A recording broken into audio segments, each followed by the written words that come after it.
What is up, guys? Good morning. It's your boy Nathan. We are back with another watch along, and we have UFC 289 main card just about to kick off. Good morning, guys. Hope you've had a good morning today, and I hope you guys are very excited for what is to come. Because what is to come is going to be 2.5 hours, maybe 3 hours of some of the most exciting fights you will see this year. I am very excited for the card this week. And let's hope that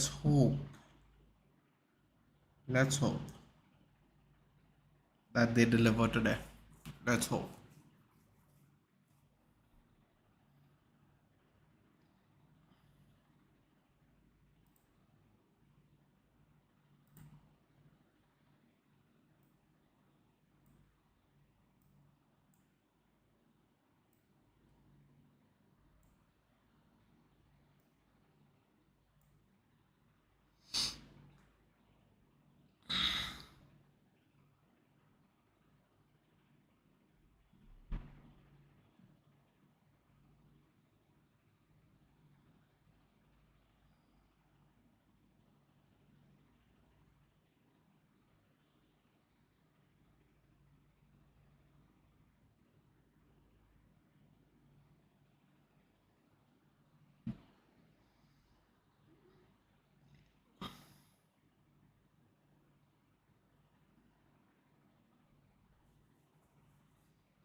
We'll kick off anytime now, guys.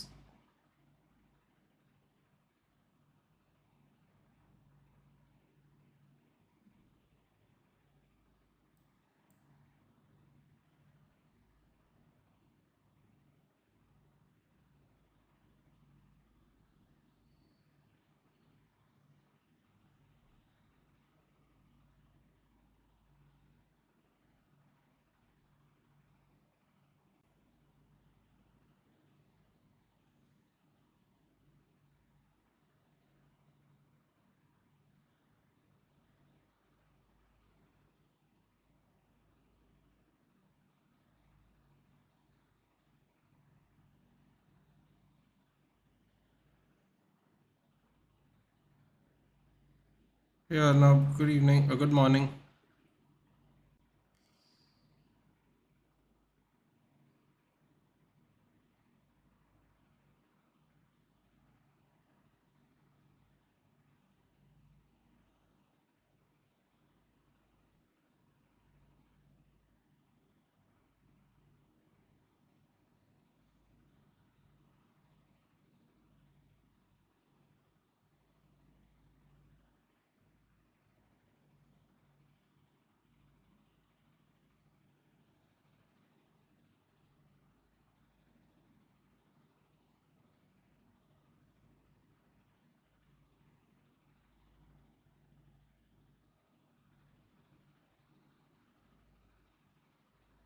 Yeah, I did.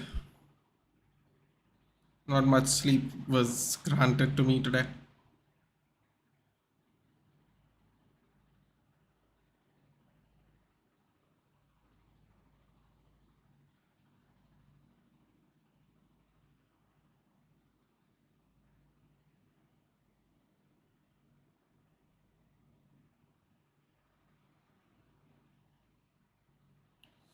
And have you seen what Pep said? Yeah, I know. He said that. What did he say? 14. We have to get. Beware Real Madrid. We have another 13 more to get or something. I was like, okay, man. Bro, it took you 12 years to win the next one. Like, I don't know what 13 he thinks he's going to win, but good for him, dude. They won, so they get to talk, and we have to listen. Simple as that. Whether I agree with it or not is very irrelevant. So you have to sit there, shut up, and just deal with it until the next Champions League starts, basically. Hey Jordan, hey, good morning. Well, Yeah, well, good morning for us and for you. He was drunk, I think. I think it's like I think it's just he's enjoying his moment, man. What else can I say? Um, City downfall from next season, please, please, please. I At the end of the day, dude, the way City is set up, the only way you can ensure a downfall is to the only way you can ensure a downfall is to basically have money, dude. And if people behave the way they behave, like how we were if people are behaving the way they are behaving when we are getting Qatari owners, whether it's the media, whether it's other rival fans, um, at some point of time, if you don't recognize that that is the only way you're going to beat them, because you need that consistency, that flow of incoming and outgoing, and your ability to actually have the money every year to do that and get new players every time you find there's a shortage in what you desire on the pitch. It's going to be really difficult to really, really, truly compete with them. But I think Inter Milan showed that it can be done. It was a tight game. Inter played decently defensively. Fortunately, they picked up the game um, only after they conceded, which was too little, too late. By then, there was like 20 minutes left in the game. They got some. I think they got the best chances after they conceded the goal. But man, if they had that in their locker and decided to only do it afterwards, after falling back, it's a bit of a waste of time, man. Because you kind of have to take it to City. If you I've realized something. If you don't take it to City, you're most likely going to lose, whether you have the personnel for it or not. And I think the teams that have beaten City this season have actually kind of taken it to them in their respective capacities. And if you don't, you get punished, man. It's as simple as that. And everyone that has fallen by the wayside has gotten punished for being too complacent with their ability to um, think that they have unlimited amounts of time where they can catch up or they can secure something from the game. And they haven't so far, man. It's a lot of them have failed, honestly. The first fight is starting, guys. Eryk Anders versus Marc-Andre Barriault from, I believe he's from Montreal. French Canadian fighter. The Power Bar, as he likes to be called. Yes, Marc-Andre Barriault.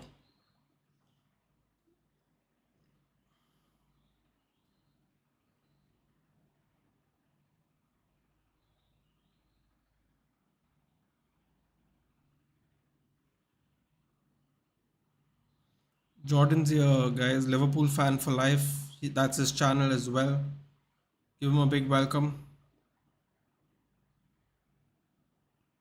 If I'm not mistaken, Jordan is from the Caribbean. So shout out to the Caribbean people who watch. We have a couple of subscribers who are also from the Caribbean, like Giovanni, who's a Spurs fan. Um, so yes, big shout out to everyone there who watches the sports as well.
Eryk Anders is making his walkout now.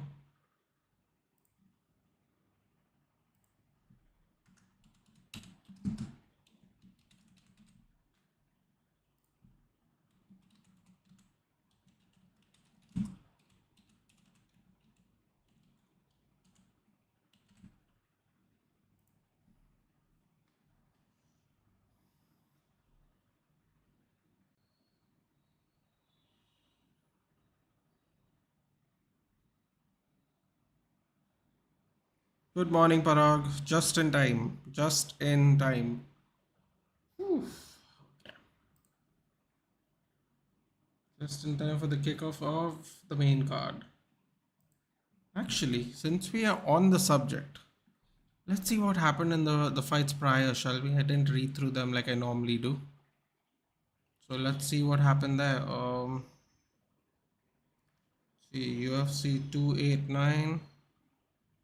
I'm hoping I think I made two picks in the prelims, hoping it went correctly. Uh, Diana Belbita beats Maria Oliveira. Oh wow, I forgot. Maria Oliveira, very pretty. David Dvorak loses to Steve Erceg. Ooh, wow. Newcomer Steve Erceg beats David Dvorak, who was the 10th ranked men's flyweight in the world. That's very interesting. I definitely didn't expect that. Uh, that's very, very interesting, man.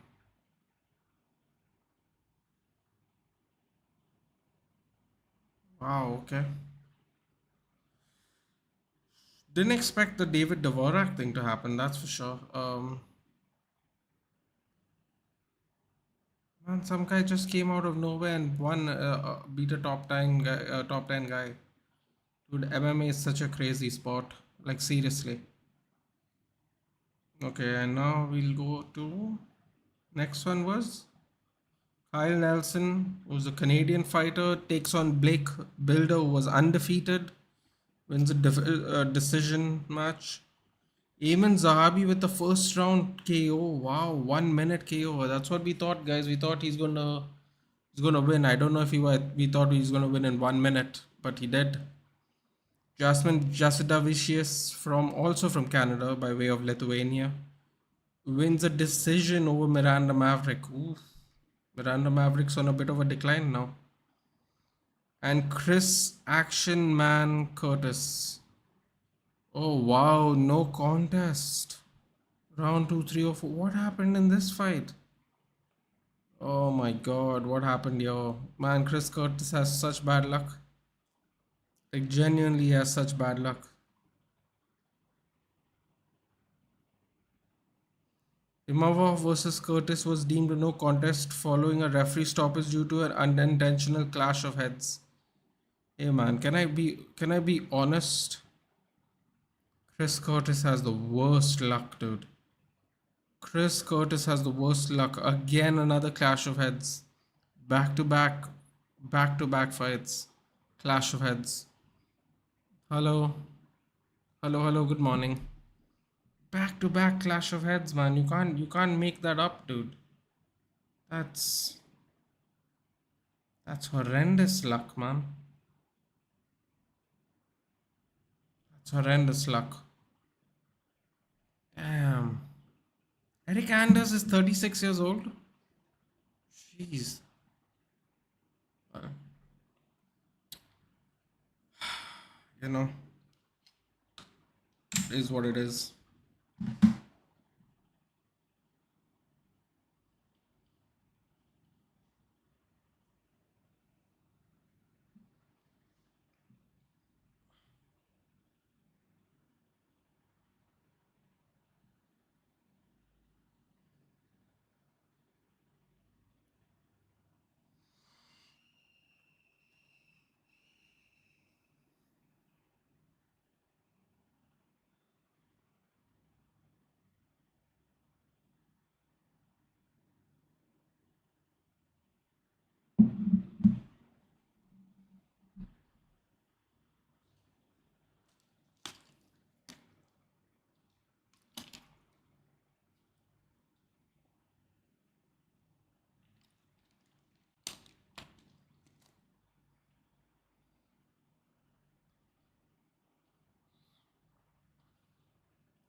Oh, this is gonna be a fun fight. Just about to kick off. Beneil's official weight was 156, by the way, yes, and Charles was 154, Parag. Very interesting, isn't it?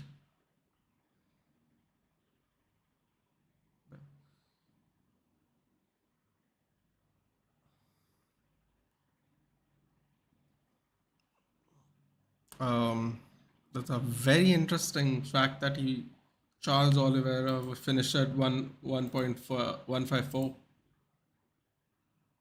There we go. Kick off. Kick off, boys. There we go. Let's see.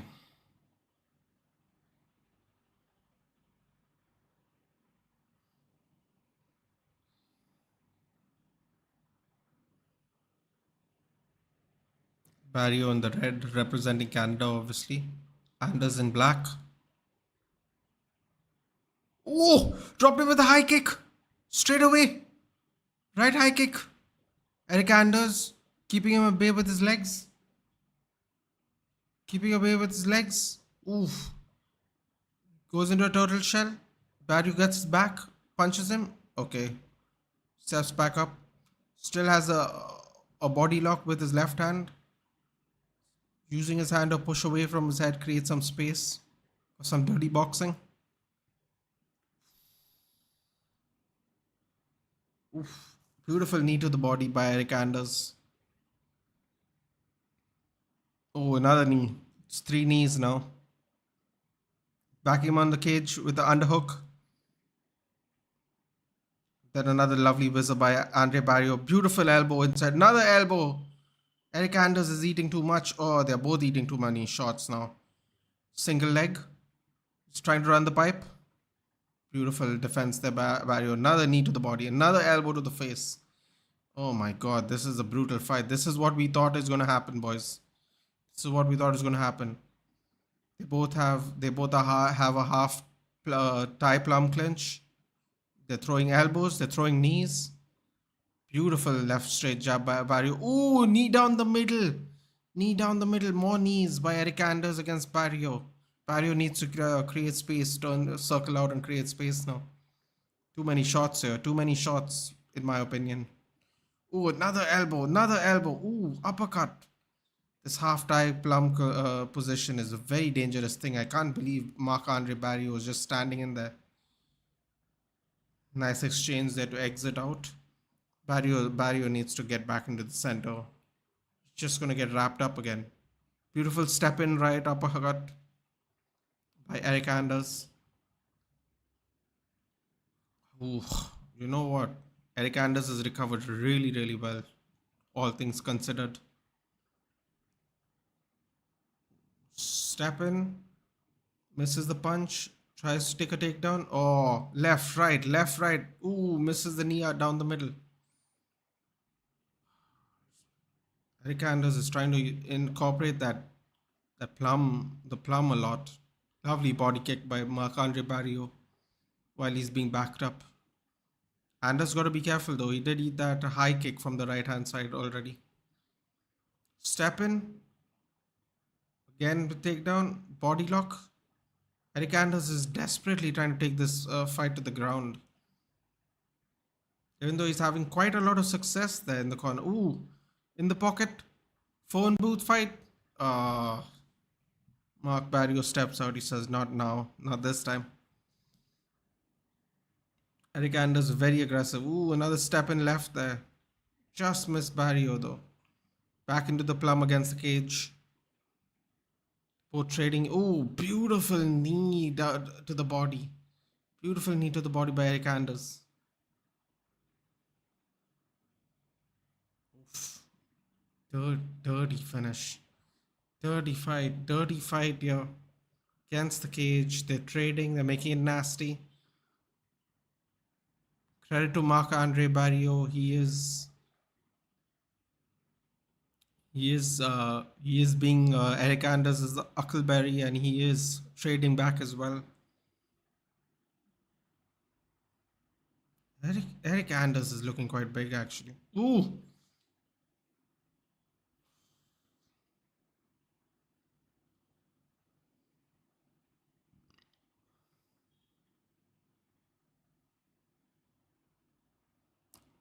Grapevine's Barriault's right leg trips him, but kind of gets into an unfavorable position with the turn of the hips by Barriault.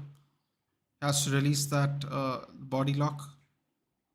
Didn't fall in his favor. Barriault 4-4 takedown defense. He's managed to quell all the takedowns by Eryk Anders. Ooh, looping left shot missed by Anders there. Anders is throwing those knees recklessly.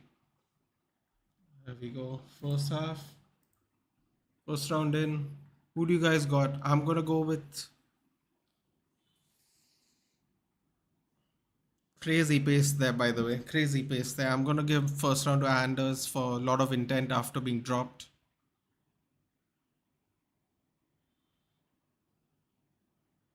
Eryk Anders shoves the cornerman's towel away. He's kind of panting, man. He's a lot of output in that first round. A lot of output. When left body kick and followed up with a right straight before hitting the landing. That was a very interesting combination there. Great round, took away my sleepiness, LOL. I told you, man, the fights are going to be exciting today, dude. It's perfect. It's a perfect fight card, whether you know the fighters or not. It's a perfect fight card this week because the first three fights are going to be exciting. Even Malott's fight's going to be like this. He's going to stand there and he's going to be properly dig into the round.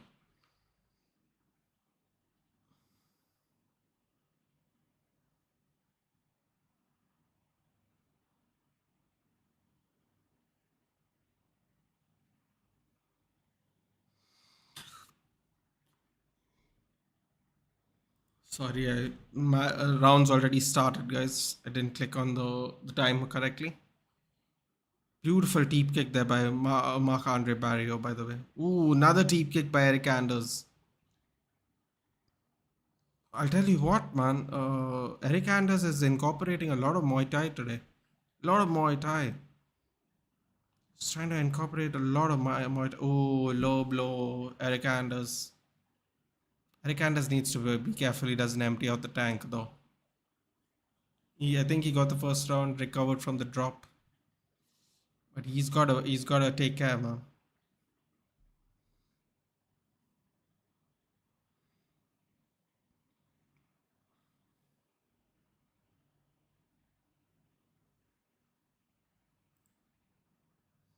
Pause at 409.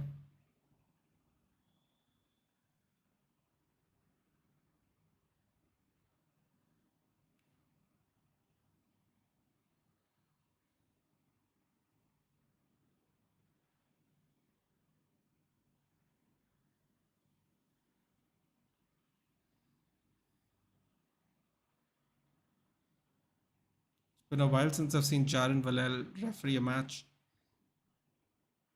He's put on a lot of weight, man. He has a nice little belly now.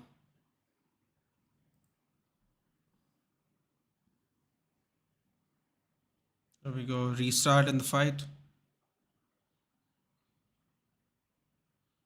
Now the deep kick by Marc-Andre Barriault. Trying to gauge the distance. Very frantically moving side to side. A lot of lateral movement. Staying away from the power of Eryk Anders.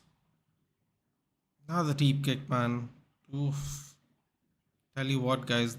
These guys' midsections are not going to feel great after this fight.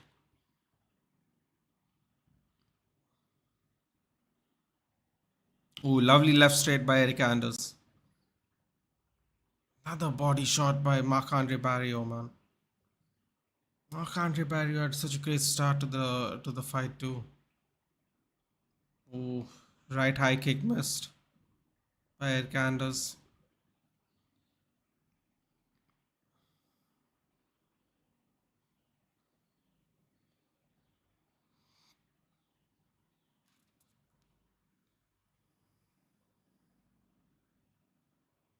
Ooh. Again, back again into the cage. Eryk Anders is just trying to smother Marc-Andre Barriault. Oh, beautiful. Single leg, dumped him onto the ground. This is great. Great move there by Eryk Anders. It finally has worked out. First proper takedown, I think. Okay. It's cradling him. Oh, beautiful, beautiful wrestling here by Eryk Anders being displayed. It's got him in this cradle. He's trying to make sure he doesn't get him up. Just putting all his weight on him as Marc-Andre Barriault is against the cage, trying to figure out how to get up. Does get back to his feet. Here we go, back into a plum. Beautiful elbow. Beautiful left elbow by Eryk Anders, followed up by a knee to the body. Again, Marc-Andre Barriault going to that right body shot.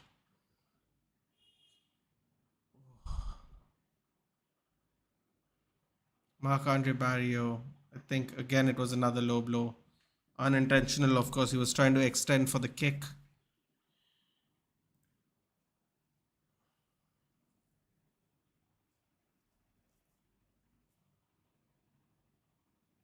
Oh, the ref's calling for a replay. That's mad. He was clearly trying to knee him up the middle.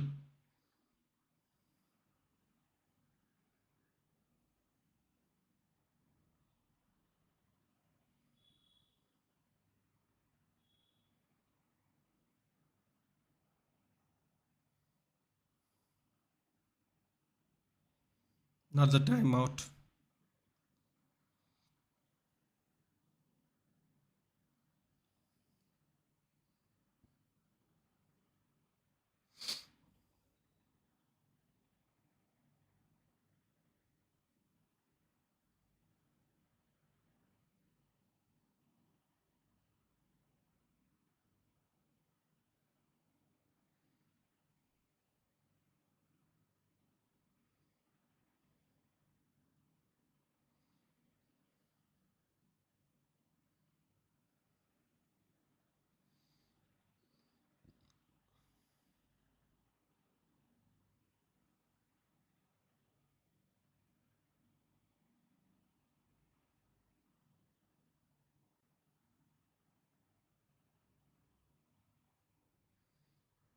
Oh, he doesn't take away the point.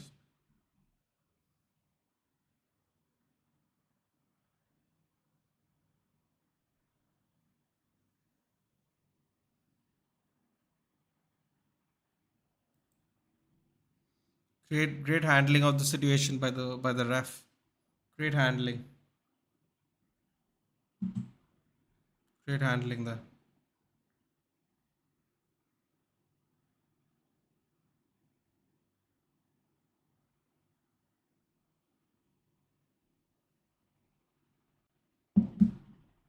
Eryk Anders pushing the pace again.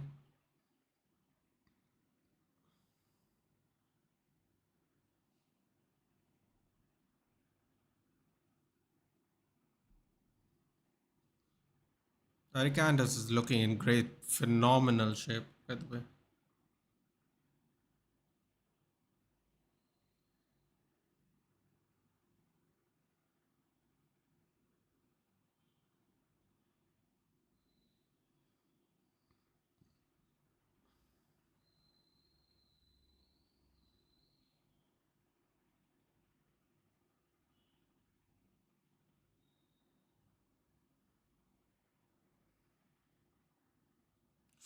Ooh, they're swinging at each other. Come on, man. Marc-Andre Barriault's got to do something now.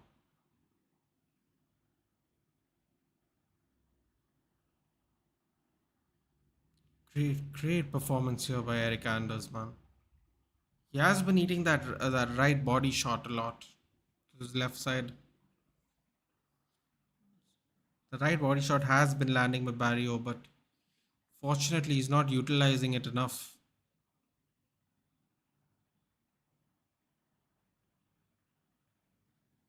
Eryk Anders, another lovely body shot. Rounds over.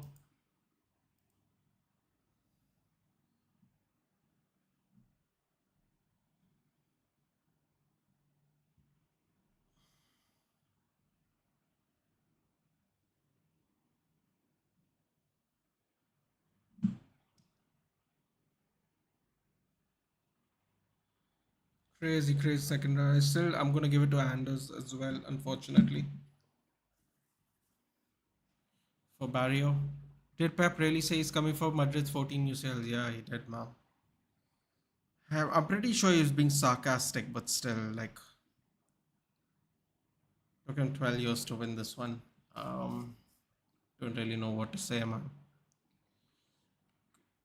Quite puzzling.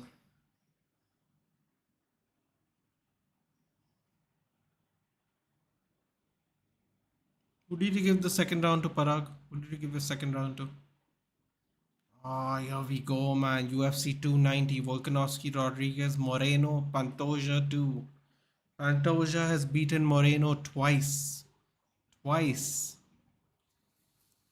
Oh, third round's begun.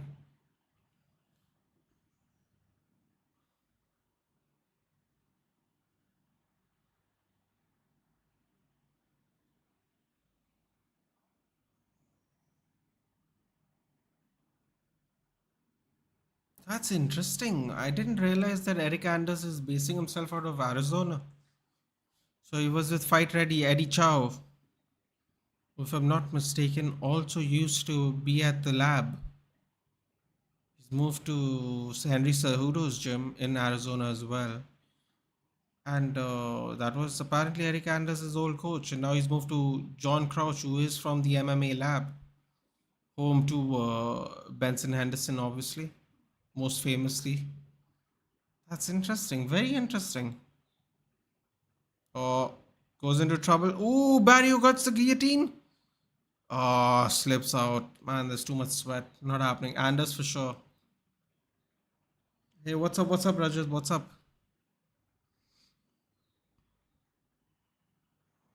Come on. Ooh, another tight knee. It's UFC. You're doing, Nathan. Yep. Yep, Jordan. Big UFC fan here. But I'm not watching football. Yes, it is. It's difficult to recover. It is difficult to recover, Rajat. I'm feeling quite slow, man. I'm not going to lie. It's been less than 5 hours. I obviously couldn't sleep immediately as well. So I'm like less than 4 hours of sleep, really. Because Rajat, because you're in America right now, it must be not much of a consideration for you. It must be what there must be 8 o'clock in the night there or something. 7 o'clock, 8 o'clock in the night there. So for me, it's like sleep time, and then you wake up and the fights are super early in the morning. Yeah, Nunes is hot. Interesting, Rajat. Interesting. It's not my kind of hot, but nice to know. There was someone early on the card. Her name was Maria Oliveira. Very pretty girl. Very pretty.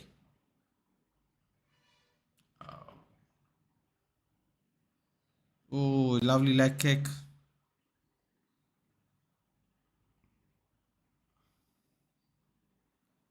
9:30. Yeah, 9:30. Right. Yeah, it makes sense. Makes sense. We'll be okay to go to bed. No, what I'm trying to say is for me, it's difficult, man, because late night is Champions League, then early morning is UFC. Ooh, that was beautiful. Beautiful combo there. Eryk Anders circling. Hunting, he's trying to get this finish, man. Yes, something hot about Nunes. Yeah, she's vicious. And I think lots of men would like that. Barriault, more strikes in the round one. Equal significant strikes in round two. And more significant strikes in round three. Interesting. Oh my god. Is Eryk Anders gonna get screwed? Is Eryk Anders gonna get screwed, guys? I didn't realize Marc-Andre Barriault had more significant strikes than him. Man City did play well. They played well, man. Rajat. I think Inter had a gear to step up, and they just didn't. Let's not talk about it. Fair enough, but ooh, the throwing, man. Eryk Anders, impressed with the gas tank. Impressed with the Muay Thai. Very impressive, man. He's looking good. Apparently, he signed a new contract recently. It's looking good, dude. Looking good. Very promising start to his new contract. Hot Aldana's. I think Aldana's pretty. Yeah. I mean, these girls aren't young anymore, bro. Anita. Oh, okay. It's Aldana. I mean, Anita was pretty fine. No doubt. Ooh, ooh. Is he trying to finish strong? Eryk Anders, step in left. Here we go. Eryk Anders just chasing him down. Ooh, body kick.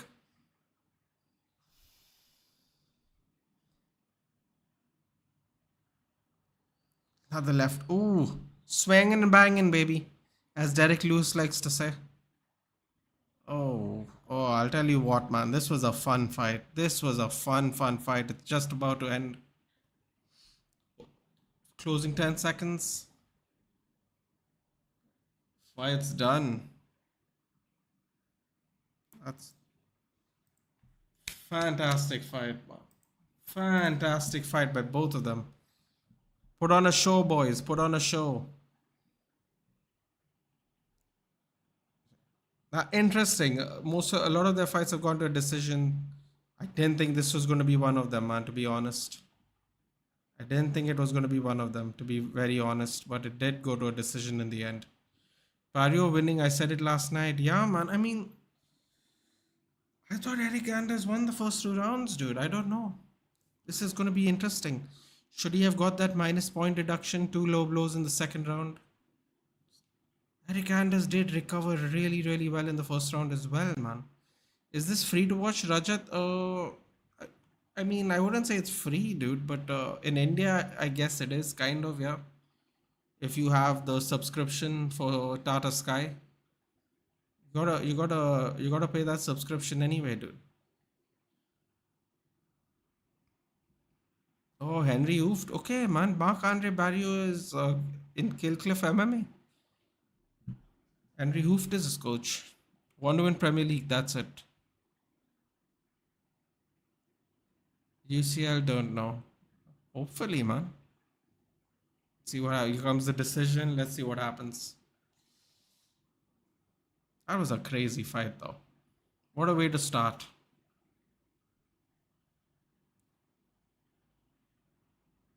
Okay, what's going on here? Judges scorecards.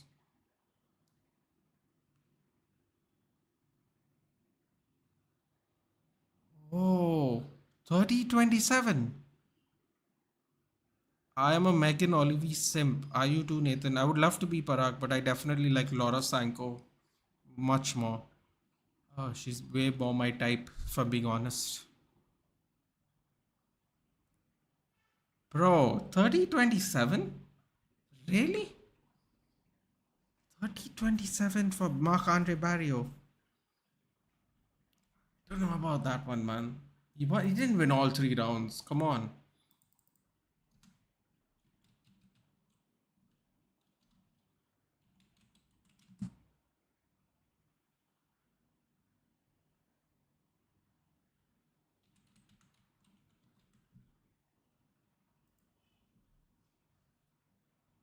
Whoa.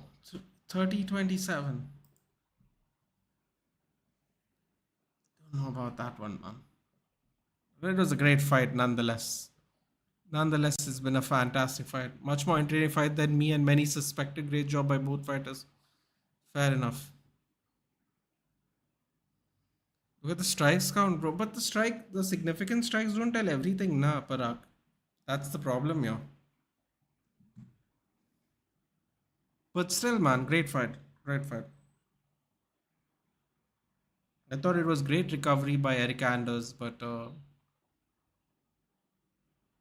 you know what? I'm not gonna complain too much, man. That was a fun fight to watch. Fun fight to watch. So we'll take it. We'll take that one. I think she's a very hot girl. Who are we talking about, Rajat? Laura Sanko or Megan Olivi? Olivi, I should say.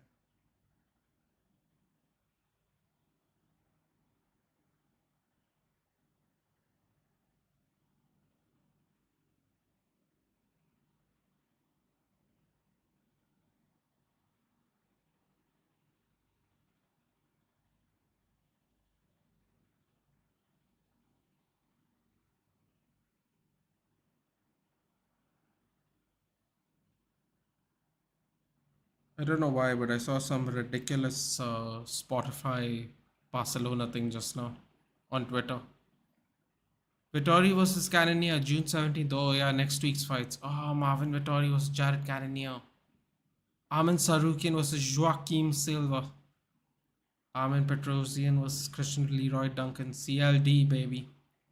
Pat Sabatini, Lucas Almeida. That's an interesting fight. Manuel Torres, Nicholas Mota. Nicholas Dalby, Muslim Salikov. It'll be a fun one.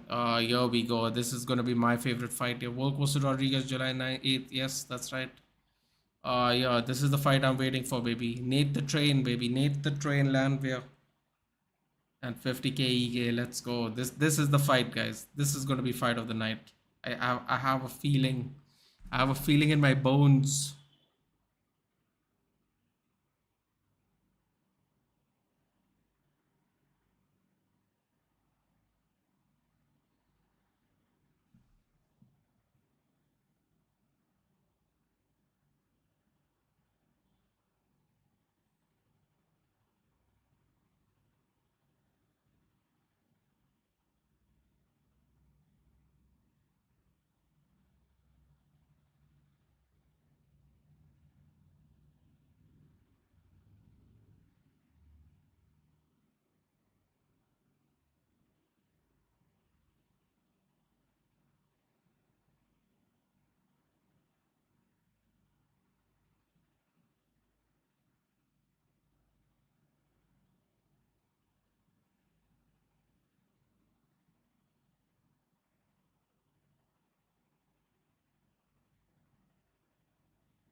Oh, Volk versus Rodriguez is gonna be fun too, isn't it? It's gonna be fun, fun.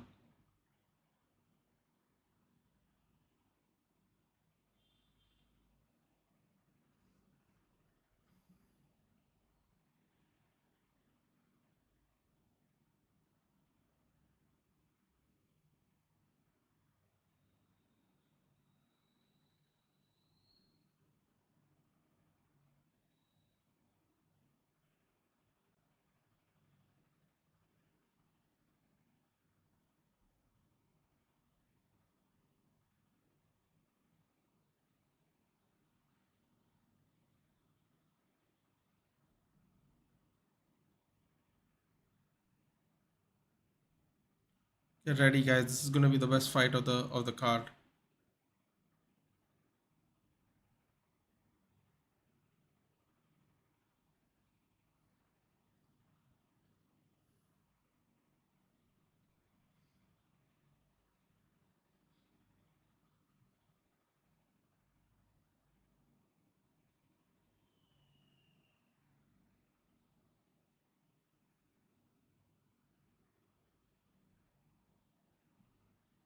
Here we go. Here we go.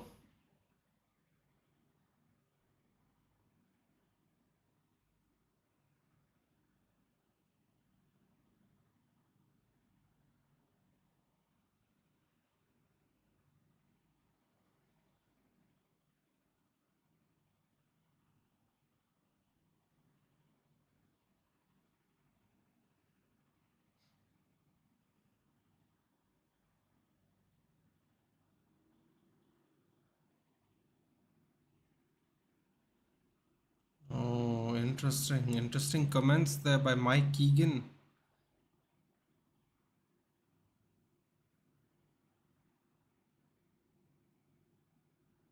Oh, this is interesting, guys.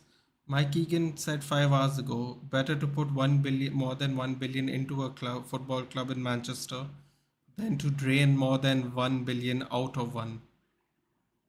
Ooh, shots there by Mike Keegan.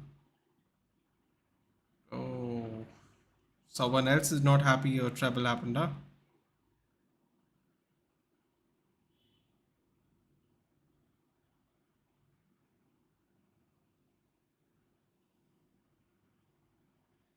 You know what? In fairness to you, Parag, she does look very pretty tonight, in particular, with what she's wearing. Here we go. Nate the Train's on. What was United and Chelsea's club legend Lukaku done? Well, he did what Lukaku was expected to do, which is nothing much. Came on at 58 7 minutes and just Just showed why it was a good idea he doesn't play for Manchester United anymore. Very simply put, I'm very happy he doesn't play for my team anymore. That's all I'll say.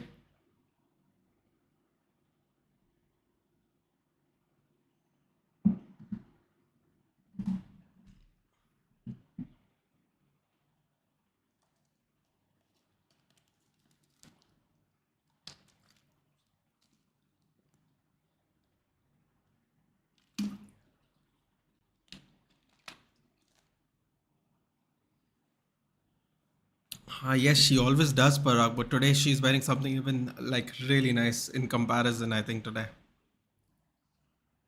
Really nice. The train Landwehr trains out of Miami Masters, as you can see behind there. Daniel Valverde, head coach of Miami Masters, is there? And Cesar Carnero, I believe his name is, with the ponytail. Training partner of Colby Chaos Covington as well. Man, how tall is this guy? Who's checking him out, dude? This guy is so tall. His face is not even in the frame. Huge. Here we go. Here we go. That's one killer in this cage. Waiting for the next one. Even three Italian teams lost their final match in European competition this season. Listen, man. You know, a lot of people going into the finals were like, wow, is this a resurgence of Italian football? Well, people found out that just because you make a finals, it doesn't mean it's a resurgence. All of them lost pretty convincingly, I would say. I mean, they could have all done better, but they all lost pretty convincingly.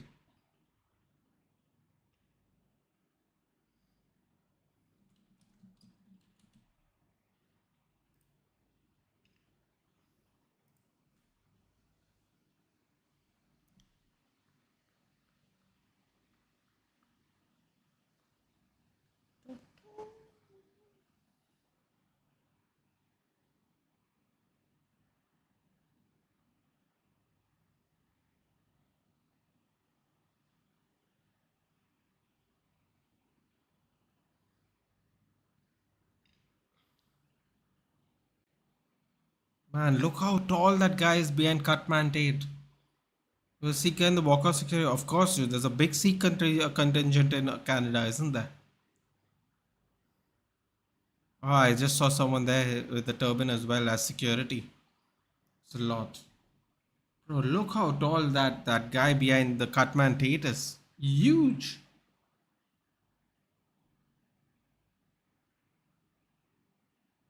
Man, this rain's killing me, man, today.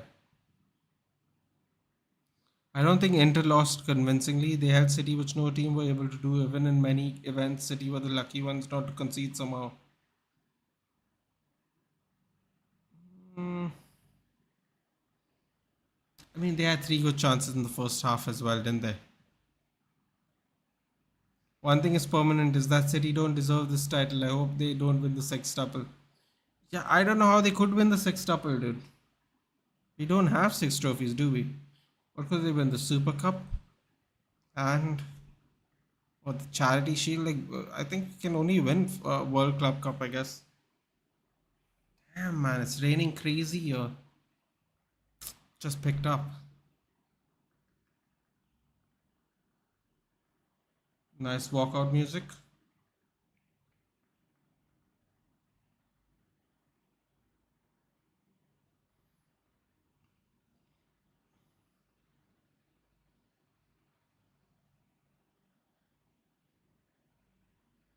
Come on, Nate. Let's go. Inter was Mike Chandler yesterday, almost there but bottled it.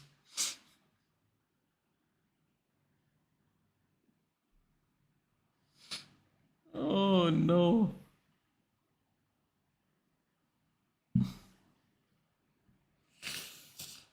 Oh, I shouldn't be laughing about that. Might have a point there though. Bro, it's just pouring down, man.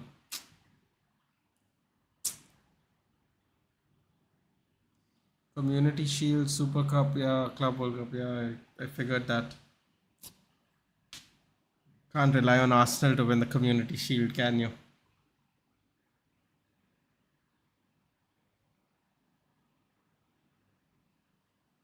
All about the Nathan train.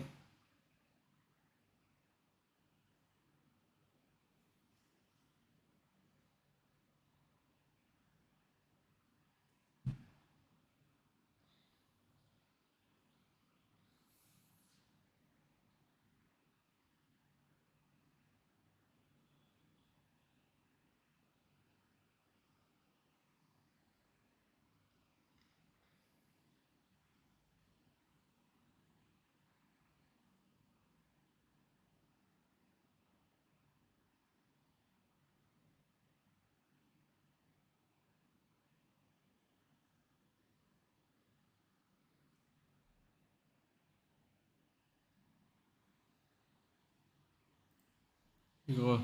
First round, let's go. Ooh, step and jab there by Danny Ige already. I wish United had won the FA Cup instead of the EFL Cup. Would have been nice. Would have been nice.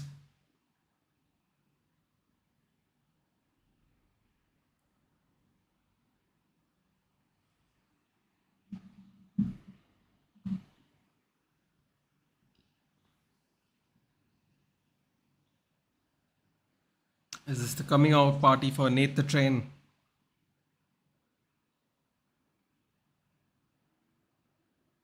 Ooh, step and hook missed by Ige. Ooh, oblique kick attempt there by Nate Train Landwehr. Very interesting.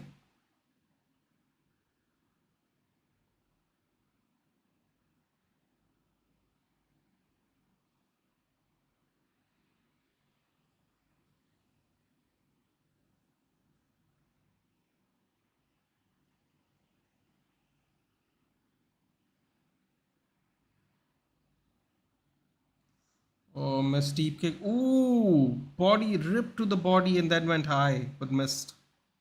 Body shot and went high after that. Two combo. Oh, that left is landing a lot though for Danige. Nathan Train's got a push, man. Leg kick.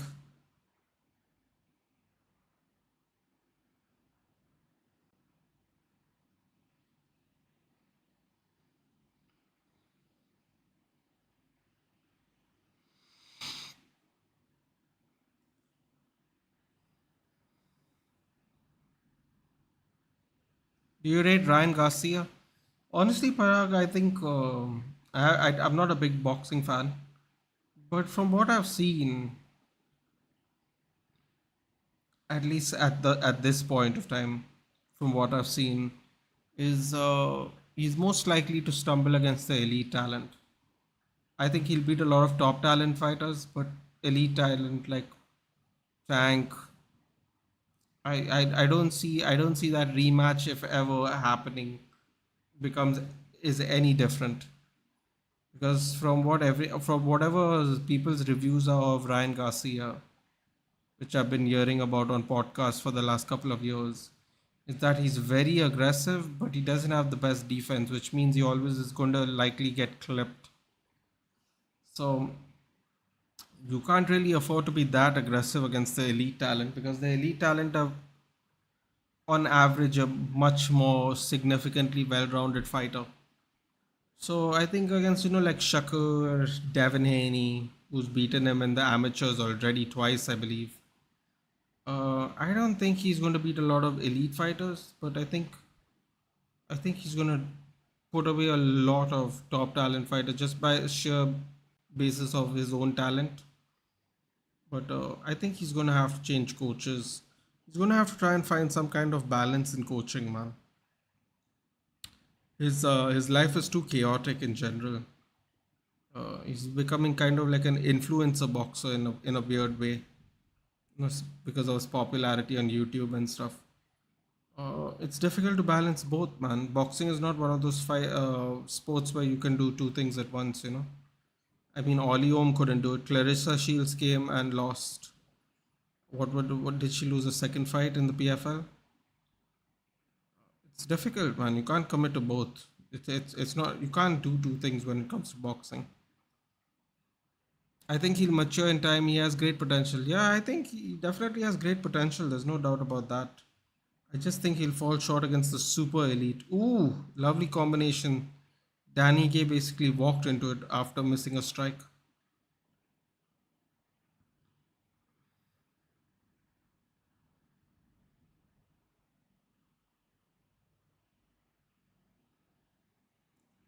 I don't know, man. It's going to be a tough first round to determine.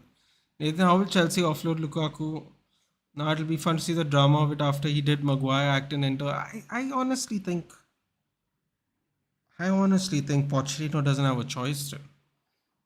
The best case scenario for Pochettino is ooh, beautiful right hand there by Nathan Train that dropped Nathan Train Landwehr. Oh, you know what? I think Danny Gay takes that round for sure now. He takes he takes it for sure. First round, Danny Gay. Nate Landwehr's gotta turn up the aggression, man. He needs to be more aggressive. Oh, the Parag says it. Yeah, I agree, man. And the Danny Gay and David Onama, dude. Let's just put it that way. Oh,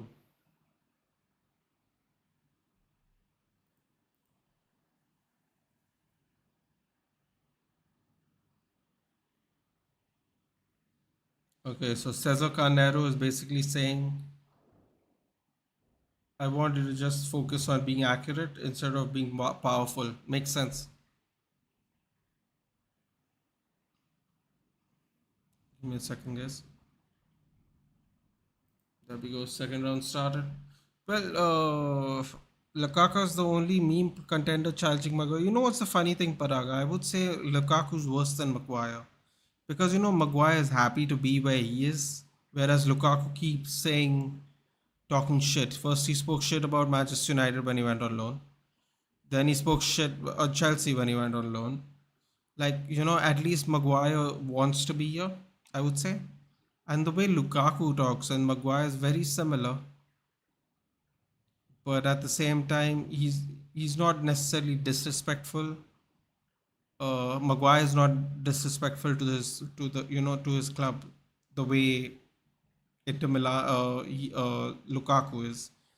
So LHM, to answer your question, I think the best thing Pochettino can do is just take him on loans, dude, because they're gonna have to share that wage. I don't think there are a lot of teams in the world that can pay the wage, first of all, and no one's gonna pay Chelsea 70, 80 million for Lukaku. I mean, Inter Milan did it, got the money, and then took him on loan because let's be honest, it was a lot cheaper to do it. And I think Inter Milan already have told Lukaku they can't afford him, so he'll never be bought back permanently, at least.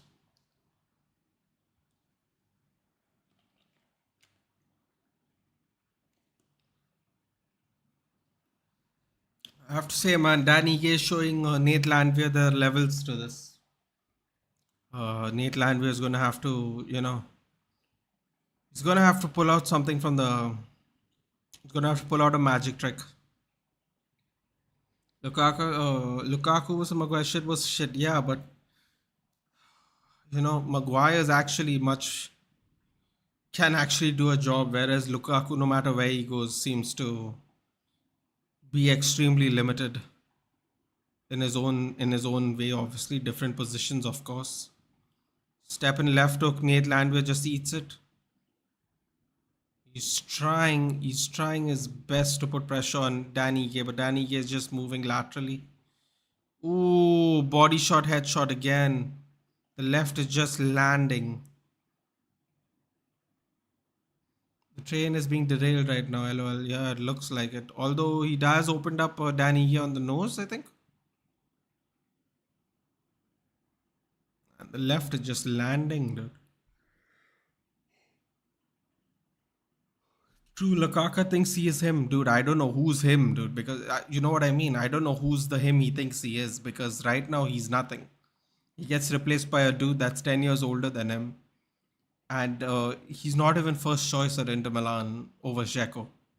So I don't know what him he thinks he is. He's definitely not him, dude.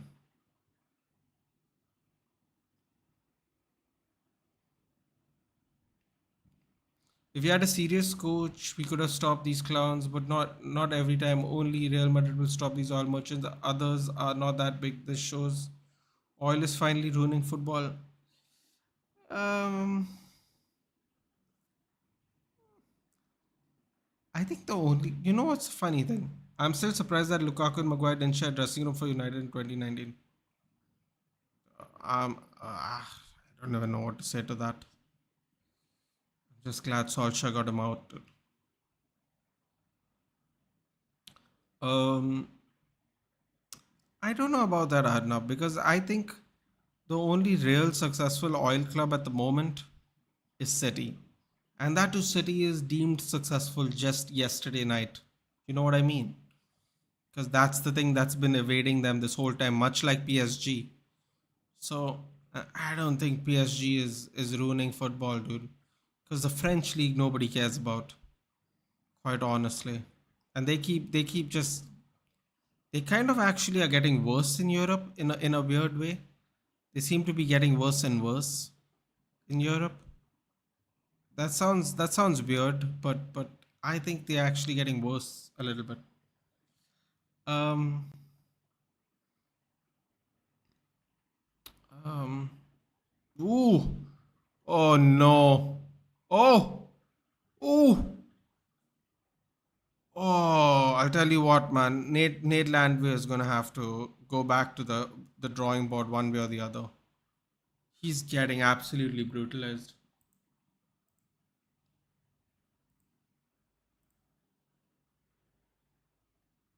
I mean, Nate Landwehr is looking dazed, dude. Looking dazed. He's looking dazed. He's got hurt bad. The left is just landing, man. Just landing. Look at that. Boom. Right on the chin.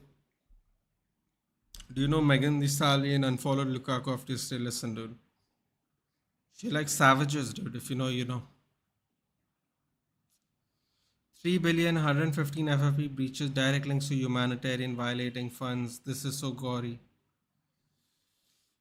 Like I said, dude, the only successful money related club I think would be Man City, all things considered. I think PSG in many ways have kind of regressed.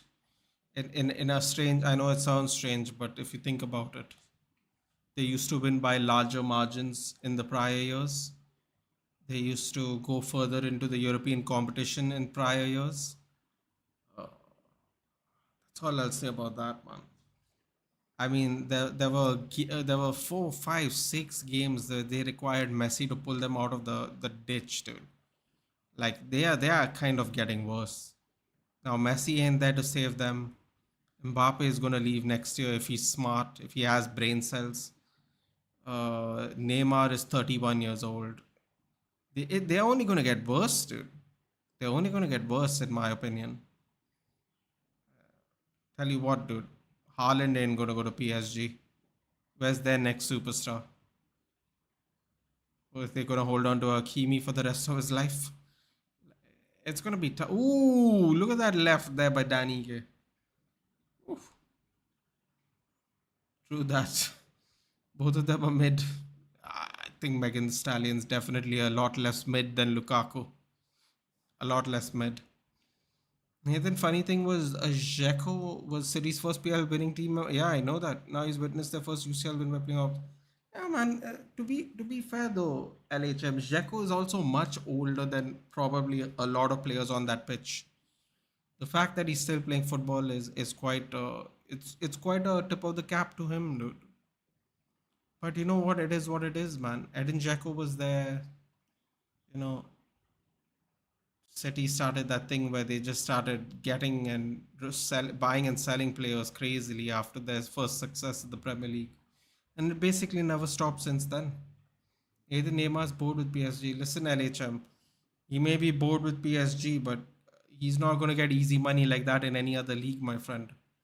The only other league he might get little easy money is the German league. And I don't think Neymar's going to Germany. So wherever he's going next, if he has any more ambition left, it's going to be a tough one, dude.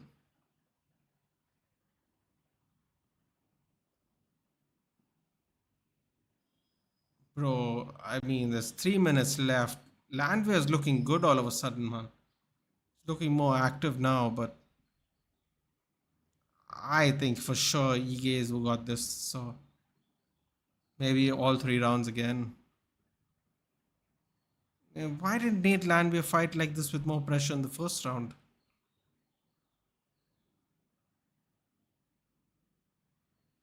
Ooh, lovely knee.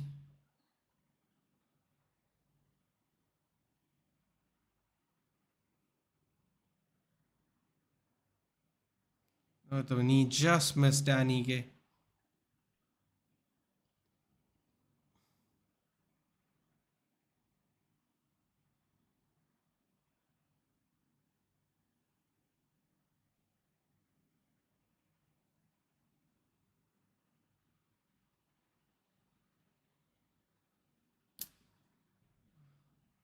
Lot of the 5 rounds. Seriously, dude. I don't know what happened to him. The hairline's not looking great for Nate the Train, though, is it? The hairline's not looking great. Ah, I mean, I don't know where this energy came from, but it would have been really nice if it was there from the beginning of the fight. Turned out to be a lot more disappointing in the end. Nathan Neymar will be better fit for United. EDH can control him easily. LHM, that's not even the point though. The point is like we were just talking about how money clubs are run, and I think PSG are kind of dwindling with that. I don't think Neymar will be a good fit in the Premier League, dude. He's gonna get battered. He is not going to enjoy this pressure, dude. Say what you want. Can't control Sancho, Anthony, Vegas. Bro, he controlled Ronaldo and he definitely controlled Sancho, dude. He hooked him off and sent him to rehab.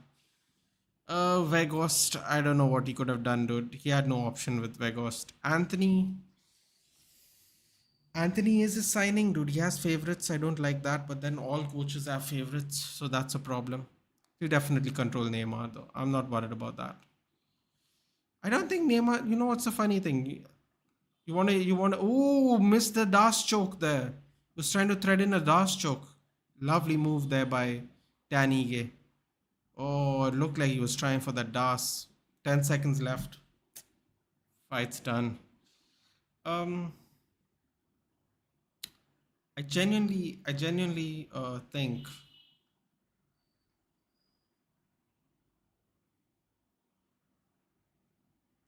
There we go. Fight's over. Danige. It's not taken a lot of damage this fight, man. For a change. You call control offending, informed players controlling. Well, listen, dude. He was definitely not in form, Arnab. Let's not lie. He was definitely not in form. Um, I will still maintain that we don't know both sides of the story, Arnab. That's all I'll say about that. Uh, you just don't have both sides of the story. And more importantly, I think Eryk Ten Hag has controlled many players like Harry Maguire.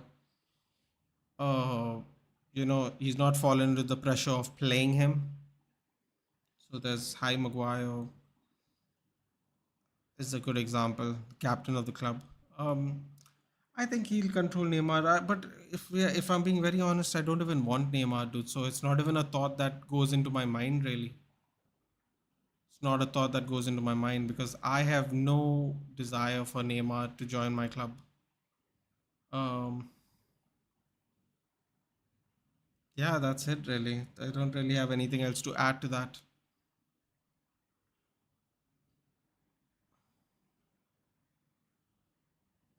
There wasn't anyone who was near about in form when he was there. You can't say Rashford performing stepped after. I would say the only informed players there were David De Gea and Cristiano Ronaldo coming into the season. But by the time Ronaldo left, I mean, dude, Ronaldo was not playing well, man. Under the Ten Hag way of playing, he just wasn't. That was before Ten Hag came. When Ten Hag came, it was a bit of a nightmare, really, man. Just unfortunate overall. Two 29 28s and one 30 27. Danny K. Yep. Yep. Controlling Neymar needs strict club atmosphere like Bayern or FCB or RMA. That's bad outside that bad outside the pitch. Bro, but you say that, right? But I don't think Real Madrid controlled James Rodriguez, dude, very well. They had to get rid of him eventually. These players can't get out of their way at the end of the day, Arnab. They make too much money, man. You can't control people that have this kind of money, dude. You can't. Eventually, they are either going to get kicked out or they will fall off the rails. It's very impossible to control players of this magnitude, dude. What's the timer doing? The timer of each round, right, Arnab? Five rounds. Sorry, 5 minute rounds. Ethan Maguire's a professional. Didn't complain when he got benched. I wonder why your whole fan base always trolls him so badly. LHM, that's because he goes on interviews and says stupid things like, "We haven't lost a lot of games when I've been playing, even though he's been barely playing." And then he says weird things like, after making so many mistakes, he doesn't take any responsibility for it. After making so many mistakes, he says things like, two managers picked me. I must be doing something right. Doesn't mention that a big reason of him being picked is because of his price tag, which that is the big reason of him being picked. RM failed to control Bale, Beckham, Zidane. I don't know if they failed to control. Well, yeah, they kind of failed to control Bale, right? Because Bale just took off, right? He just decided to play golf and stuff. But listen, man, you can't control. The truth is, you can't control these people if they want this kind of money. Iga Chikadze is there. Raquel Pennington's there.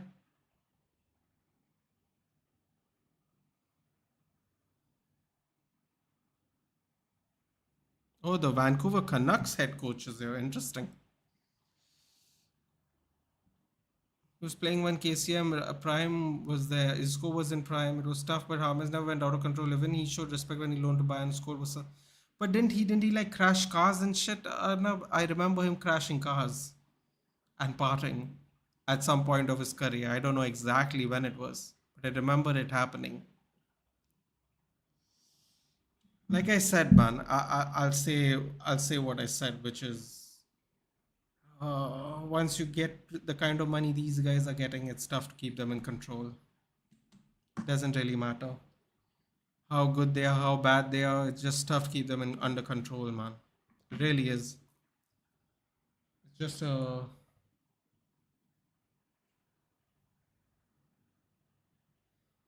it's just one of those. It's just one of those things, man, where it's one of those things, I guess.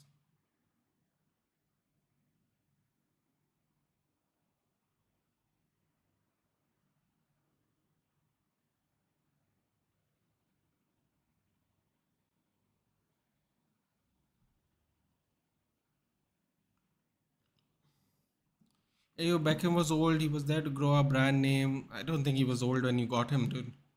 Zidane was upset because the board didn't do signings according to him. Only Bale's case was there, but Perez trusted him for a long time. I'm just saying, man. I'm just saying. Once these players get to a certain level, they become tough to deal with. Simple as that.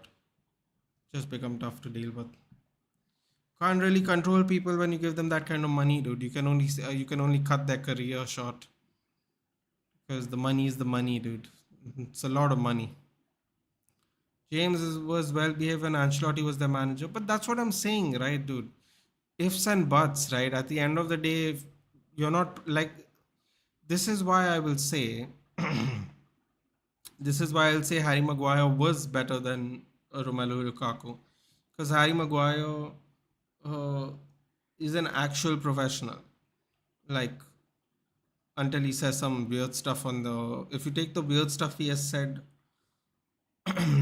on interviews aside, He behaves very professionally. He doesn't get in trouble. He doesn't get complacent when he's not picked. Even though on the interviews he sounds like a crazy person. These players, they go mad, dude. They choose not to play football. They don't want to get sold. They rather play another sport. I remember when James Rodriguez was signed to Qatar or whatever, he showed up like to watch the game like in a banyan in a vest, dude. He's like just sitting there like in a vest in the stands and with a vest, like sitting in the stands. I'm like, what is this? What's wrong with this guy, man? He's really fallen off quick.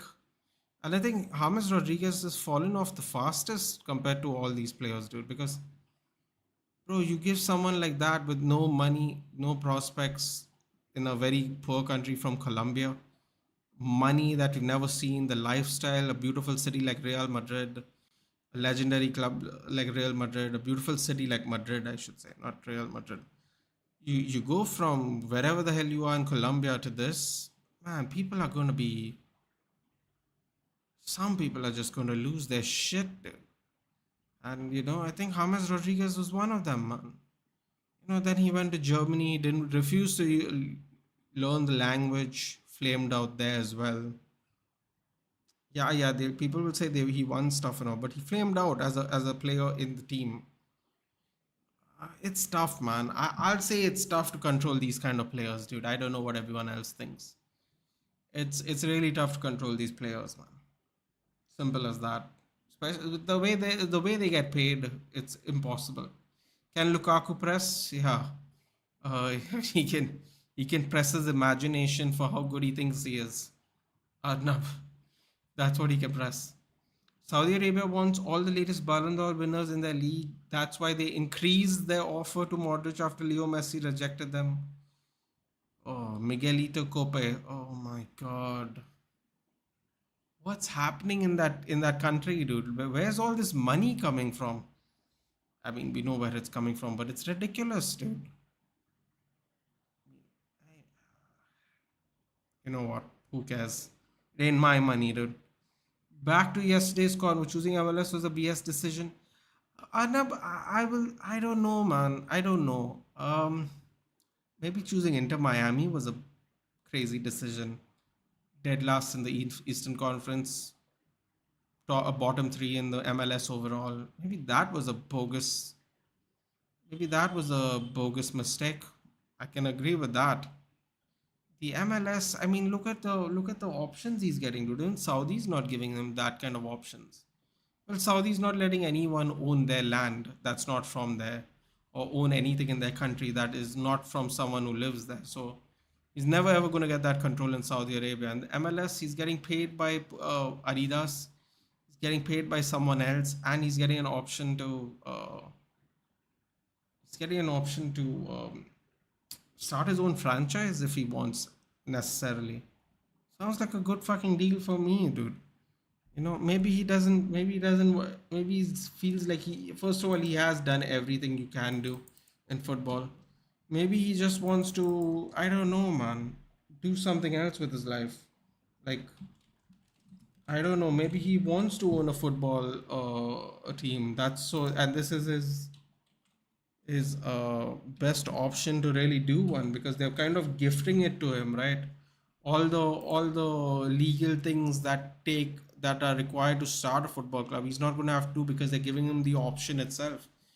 And here's the funny thing, Arnav, the MLS other teams have also paid. Hold on. Have also paid for his arrival to come to the MLS, which is a very weird system. The MLS is very weird. I'm not going to say that it's not, but maybe the deal was too good to be true, man. What else can I say? Like, I'm not. If you notice, I'm not defending the MLS, saying it's one of the best leagues in the world. But they might have just given him a really good deal personally, dude. What else? Beckham was 27 years old after he joined Real Madrid. Come on, 27. He's not old. LHM at that time it was pretty decent age. Modern football pushes, but at that time it was a good age. Yeah, I agree. Now 27, you would say it would be a little older. Enter Miami 1-3 New England. Imagine what will happen if they face Old England.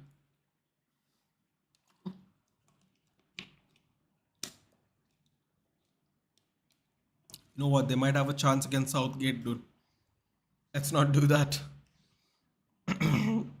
Owning a team in MLS is really not that big. It's really isn't. They won't grow in near 20 years by any chance. I just think in this particular case, Arnab, I think owning a team in the MLS is going to be a lot easier than owning a team elsewhere. I think there will be a lot of negotiations that will be required in another league. I don't think he'll be able to first of all, he won't be able to set a franchise up from ground level straight away anyway. That's never going to happen in any other league because they all have tiers. Uh, you know, unless he starts like an hashtag United from God knows what division in Argentina and then grows it in like 10, 20 years. I think MLS is really the only place in the world you can do something like this because of the way the league is structured. I think everywhere else, I don't think he's gonna have to pay a lot of money to be a partner in any club that he might want to be a part of. So I don't know, man. I don't know. I think MLS is probably the only league you can do that in.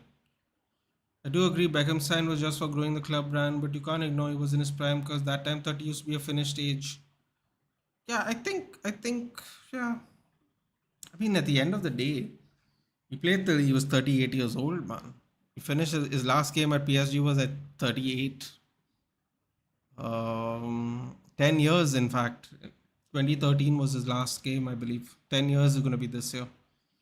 Look at the efforts put in by NBA and LeBron and PSG. Still, they couldn't lower the global market. USA concepts won't work anywhere in football. Yeah, but I think MLS is one of those things that's just going to help popularize the sport, dude. I don't think it can really do anything else. It can't do what a Premier League and La Liga does for sure. Um, yeah, I don't think it can do what La Liga and Premier League contributes to the way they contributed to football. But what I think they can do is provide a regular football in the country and try to promote it that way and hopefully get some North American stars which will push them back into watch MLS because they will churn out better players from the country. I think that's what's going to be the goal for MLS, man, because let's just put it this way, I don't see America winning a World Cup anytime soon.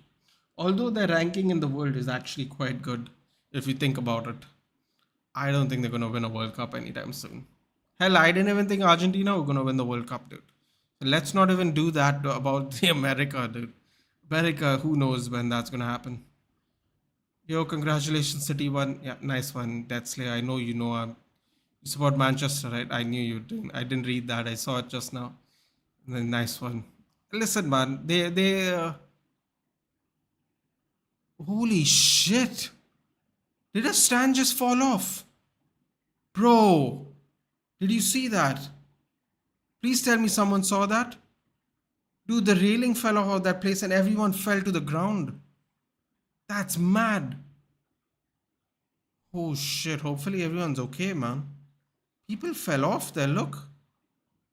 That's not good. People are still looking back there. Oh, they've had a stadium mishap, dude. Uh, they're moving it along, but people definitely fell off the stands over there. Now it's had a controversial statement. Go for it, dude. Nathan, Miami had more Spanish-speaking people. If you play GTA Vice City, you will know it. LHM, it's so funny. We were talking about that yesterday as well. When Arnab was saying that, no, someone was saying, not Arnab, sorry.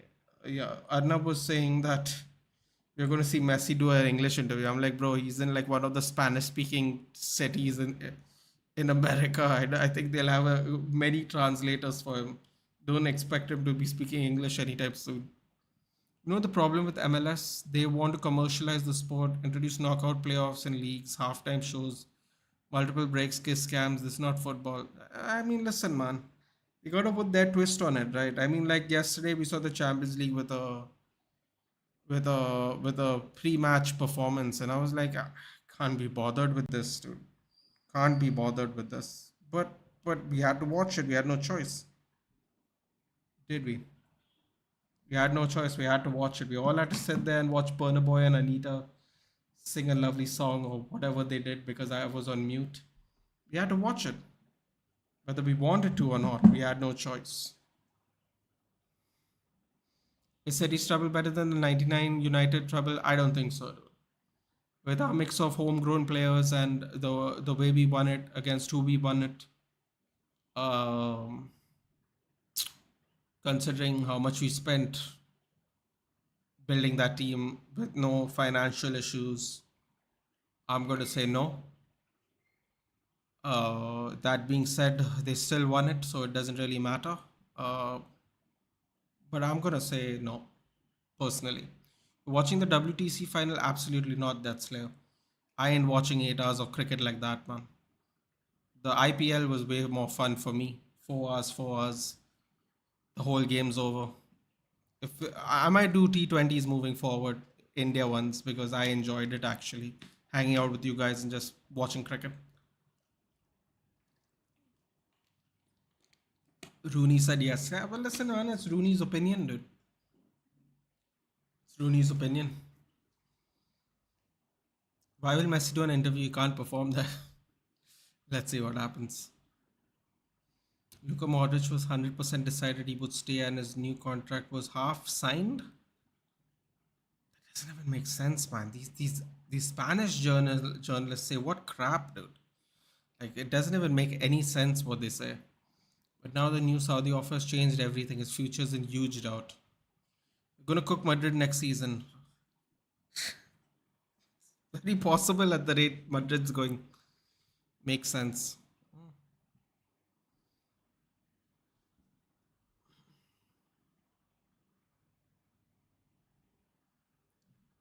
Just let us get Gundogan. Listen, man.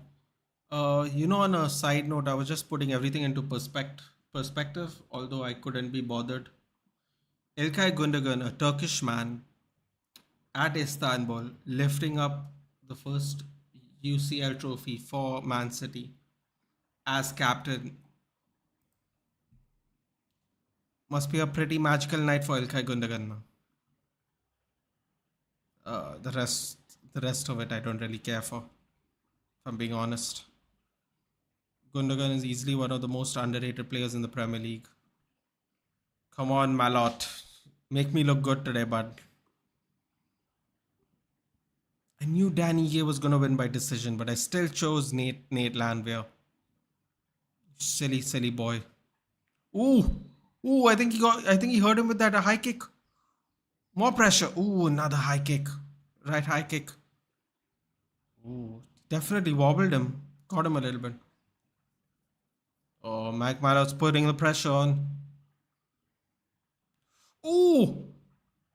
Got him on the temple. Fugit's already becoming red. Cancelo going to Barca? He might, no, but I don't think he wants to go back to City. Could be a Barca or Bayern. Malott's lighting him up, dude. Lighting him up. Where will Cancelo play? I mean, Konde will be moved to centre back, I guess. He could play left or right back, so could replace Alonso. I don't know. Might get rid of Alonso. Might just play Kunde centre back. I don't know. Anything could happen really. Definitely not going back to City. Exactly. Definitely not. It's gonna be a Barca or Bayern. I'm pretty sure. That's the nice thing about Pep, dude. You tell him you don't want to stay there, he doesn't Daniel Levy you. Force you. In other words.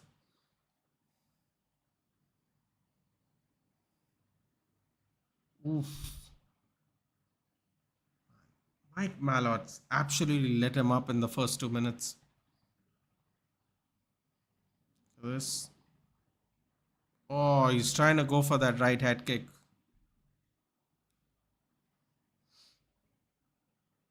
Yeah, I was right, guys. The rail did collapse. Everybody's okay, apparently, though. That's good. Dude, it's a huge problem for us. Whom should we play centre back, Christensen or Konde? Is that a real problem, though? Pretty sure you should just play Konde, isn't it?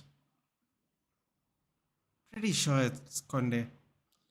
I don't know. He can play left back or right back though, dude. So maybe Alonso and Balde. Balde sits on the bench, gets rid of Alonso, and just plays left back. I guess.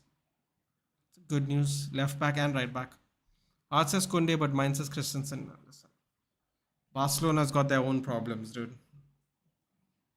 Busquets gone. PK gone. They gotta figure out some of their spots too. So. Ooh, beautiful body lock throw there by Mike Malott. Beautiful into side control. Moves into guard now. Probably shouldn't have moved into guard. Fugitt trying to do a half rubber guard. There, lovely. Slips into half guard. Trying to secure that neck for a choke, possibly an arm triangle choke. Yo, look at the heavy hips by Mike Malott, man. Fugitt's trying to push him back into guard. It's not happening though right now. Butterfly guards. Tries to kick him off him. Ooh. Very nice escape by Adam Fugitt. Lionel Messi's 100% chance of robbing the 2023 Ballon d'Or, make him the favorite. Odds checker. Charles will win. I'm feeling it. Oh, Parag, don't do this, man. Don't hype it up before it happens. This match, I don't think is going to go 15 minutes anyway. So that's next. Balde sits on the bench. What are you smoking? I'm just saying, dude, if you buy Cancelo, he's got a place somewhere, Death Slayer. That's what I'm trying to say. Someone's going to have to get there. Someone's place is going to get sacrificed. That's basically my point. Although I won't be surprised if he ends up at Barcelona. Ooh, beautiful trip there by Mike Malott. Beautiful trip there. Won't be surprised if he stays at Bayern because there's rumors that Alphonso Davies might not be staying. So it's either Barca or Bayern, dude. I'd be shocked if it's not one of those two. Let's just put it that way. But like we all said, it's definitely not going to be City. Intuition, Parag saying. He'll win the Ballon d'Or, no doubt. FIFA's ridiculous. They're all ridiculous, dude. I'm definitely going to play that pep clip after Aguero left if Kimmich joins us in place of Busquets. We have an arrogance of treble winners failing to score against us in our home.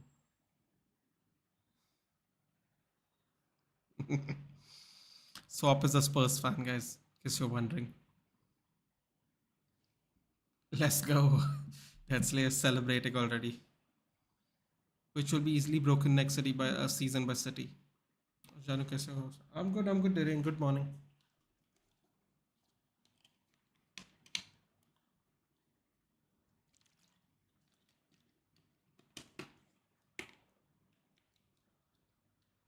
Great coaching advice by Adam Fugitt. Everyone, both telling them that he's been eating a lot of right-sided shots to try and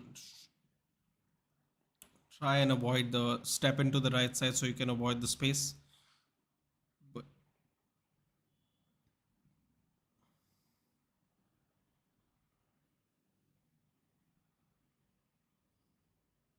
I think Mike Malott has definitely won that first round though.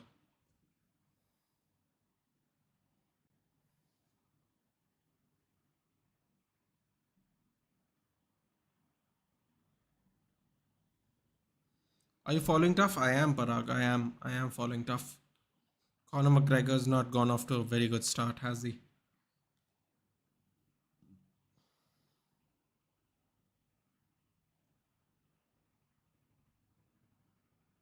It's not gone off to a great start. Will today Djokovic make history? Yeah. 4 sets. 4 sets, I think. Yep. 10-8. Do you think it's a 10-8, Parag?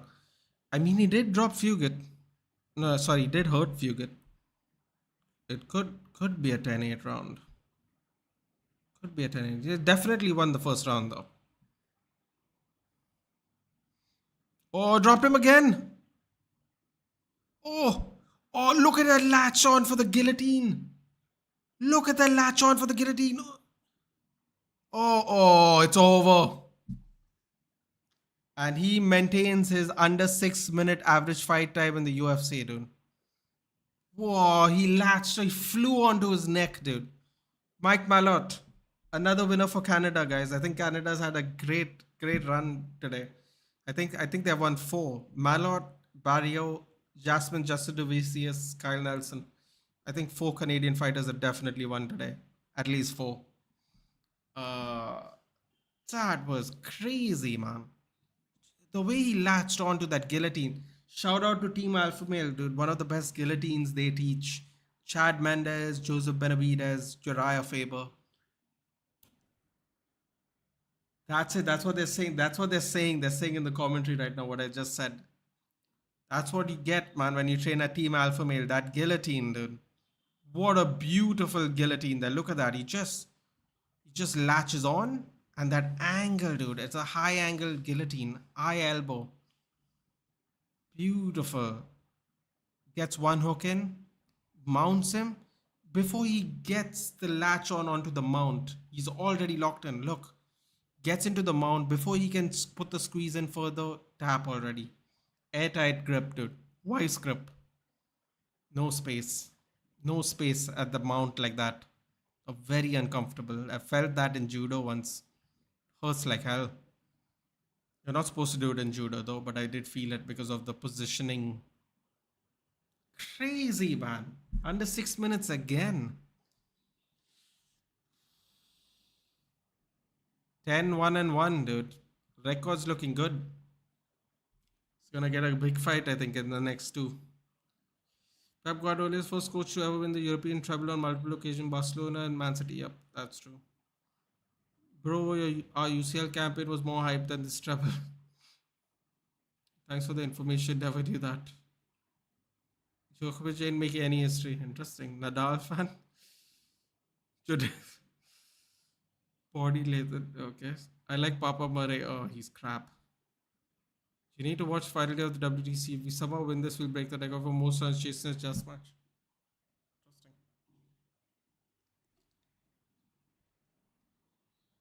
6 minutes again.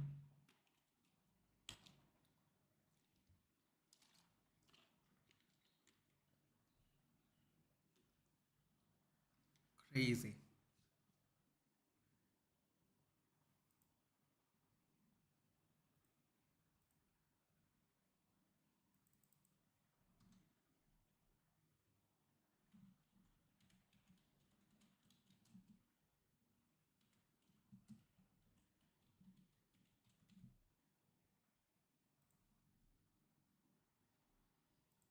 Crazy. That was a great performance by Mike Malott. Let's go. Main fights here. Come on, Charles. Let's go, Charlies. Shout out to Team Alpha Male. 218, 97 overs, 7 wickets, 9. King Kohli, an amazing Ajinkya on strike. A- Amazing Ajinkya.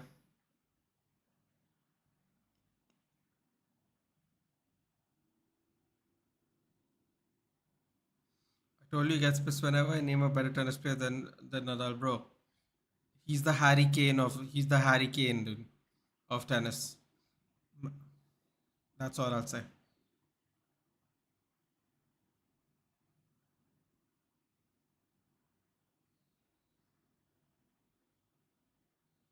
Look, I saw City winning UCL. I will not be surprised if India wins this match. Fair enough.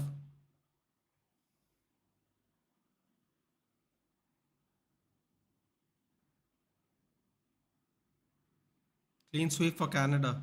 4-0 Canada went this year. This card.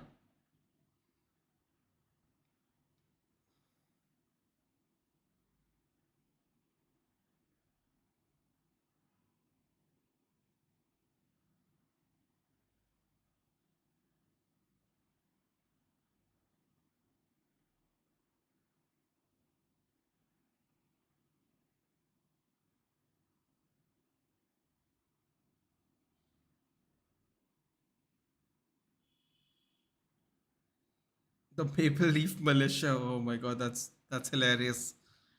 You just called Canada the Maple Leaf Militia. Oh, hilarious. Nadal said Federer's my daddy. I think y'all should take Spanish lessons, dude. I don't believe he said that. Kohli will clutch today. And Naram said Murray, Federer, Djokovic, all are better than. No way. Send me the link that he said that. I'd love to hear it. Especially the Murray one.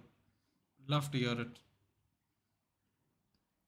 Really but disappointed by that shot of Rohit. He was in an amazing form. Shut up today, bro. Nadal's the GOAT. Now see him getting pissed again. Hey, listen, man. Send me the link where he says that, dude. There's no need to get pissed. Oh, here he goes. Here we go, baby. Charles Oliveira. Ooh. This is the fight. Oh, man. I knew that Mike Malott fight wasn't going to go very long. But I was a little disappointed. I'm not going to lie, man. I was a little disappointed in the Nate Landwehr Dan Ige fight. I was actually quite disappointed. It was a fun fight, but I thought it was going to be much more entertaining, I should say. To be fair, though, to be fair, we called Barriault and Anders. We thought it was going to go to a decision. It did. Danny Ige has gone to a lot of decisions, but we thought Landwehr was going to shock us. But Danny Ige won by decision. So, in many ways, not a very surprising outcome. But still, it would have been nice if there was a finish, I guess. Here we go. Straight on to the next one. The winner gets Islam, baby. Islam Makhachev. Okay. Yeah, he said Federer's my daddy. Okay. We'll see this. Nadal said to Gordito. Didn't say that. Didn't say any of that. The anxiety I feel when Charles fight is crazy. That is actually a very good point. So Charles Oliveira is facing Beneil. Dustin is facing Justin in July. Michael Chandler will be facing Conor McGregor in what seems like 2024. So let's see what happens. We have so much hype. Imagine Djoko bottling this. I mean, listen, man. I don't think anyone's hyping it except Djokovic fans, dude. Because I think in some way, I think people expect Djokovic to break it, right? Eventually, whenever that eventually is. It's just that everyone thinks every tournament's going to be the one. So I think it's mostly Djokovic fans who are going to be hyping it. I think anyone who has sense will tell you that he's probably going to break it, and it's an eventuality, really. And but the Djokovic fans, obviously and rightfully so, are very excited that it's going to be today. Makes sense.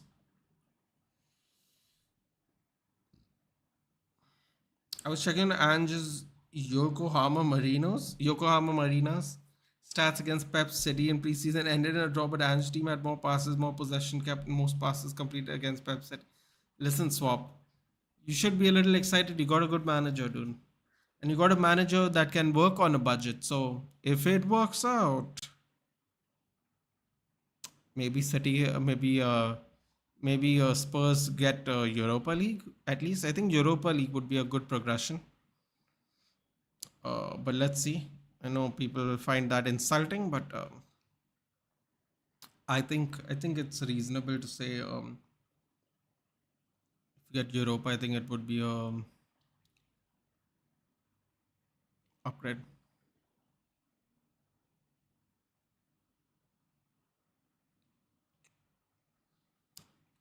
The lightweight line is still hungry and roaring. It'll be a great war. Yeah, it's definitely going to be a great war. That's for sure. Nadal outside clay court is Havertz outside UCL. Not necessarily. I don't know. I don't know if I agree with that. You got to win all. You got to be a Grand Slam champion. I mean, you got to win all of them. He's won all of them, dude. I could say the same. I could say Federer was terrible at clay based on that theory. Terrible, because even Federer doesn't have.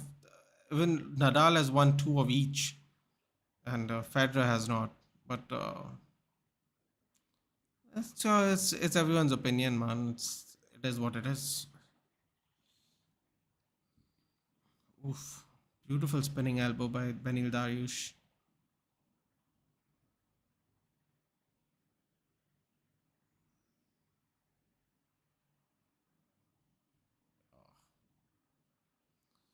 One thing I will say though, Beneil Dariush has not faced the same competition Charles has. That's why these all look very look a lot better. But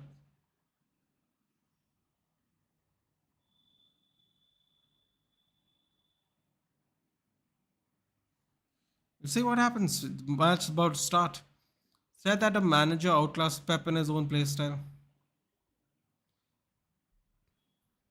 Well, I think a lot of people's biggest achievement was that at that time.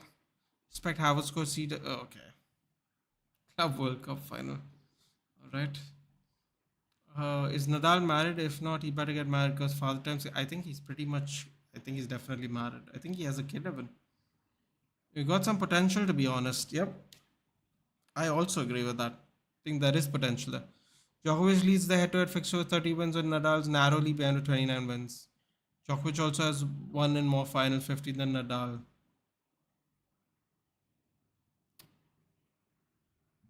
All right, here we go. The big match.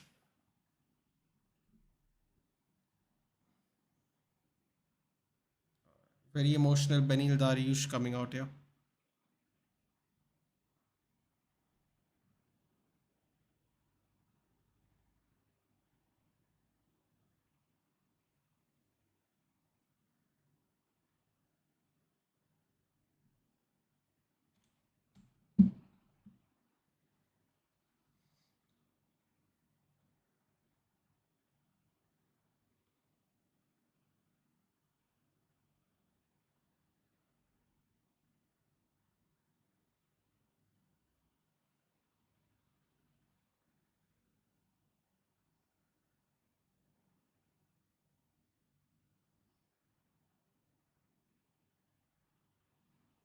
What is some Christian pop music going on in the background? I don't know what's going on here, but he's in the mood.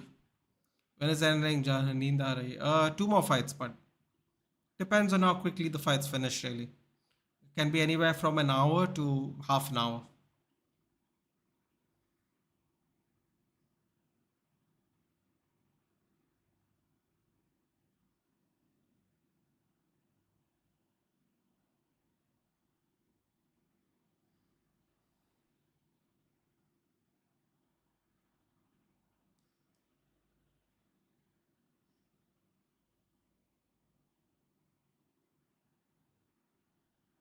Oh, I'm making nervous now.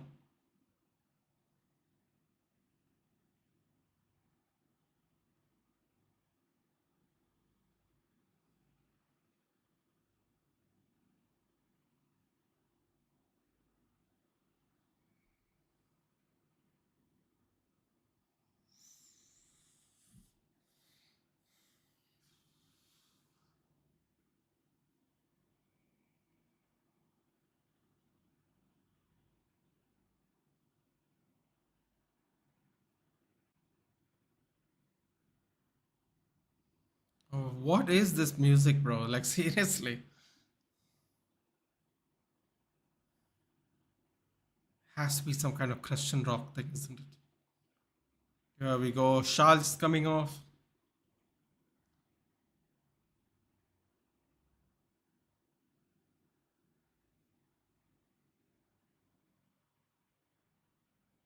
What's up with the emo music, man?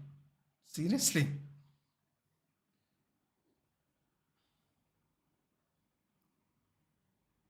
Oh my god, Charles Oliveira is very emotional walking out, man.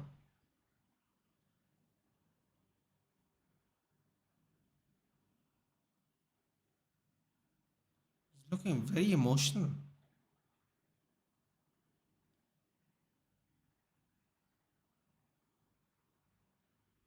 Oh, I don't like this, dude. I don't like this. He's too emotional.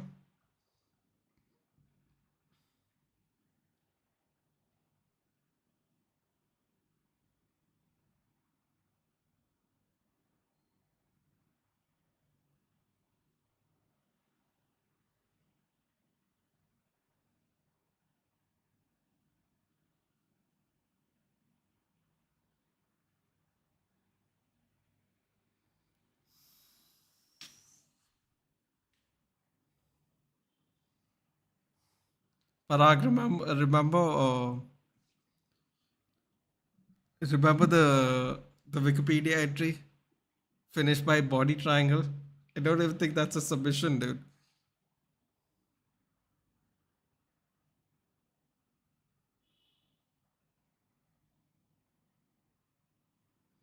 The Bronx got this by body triangle. Oh, that's hilarious. Can you imagine? He's gotta maintain composure, dude. Though he can't go too mad, man. Can't go too mad.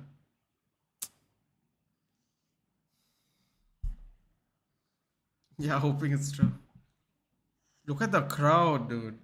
In Canada. In Canada, you're the crowd, dude.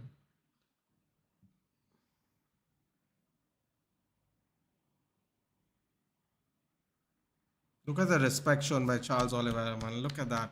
Beautiful. Beautiful sportsmanship there, man.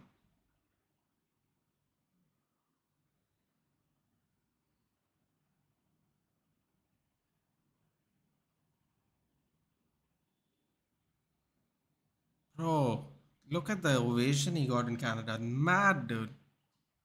Can you imagine what it's like if he fights in Brazil? Ooh-wee. He's underdog over. I don't know, man. A lot of people are saying Beneil Dariush is gonna tap him out. Parag might be the underdog. Plus 130. Fuck, he is the underdog. Oh, narrow. It's narrow. It's close. It's close, but still. Damn. Van Basten, UCL pre-match show. It's madness that the show is happening. Nobody's waiting to see that. I agree with him. Couldn't agree with him more. Listen, man. I enjoyed Anita. I listened to Burner Boy. I couldn't be bothered before Champions League final. Dude. Couldn't be bothered. Just couldn't be. Your Balinda.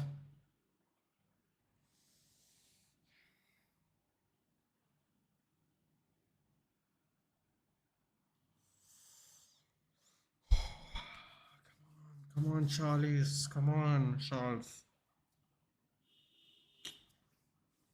Come on, Charles. Come on.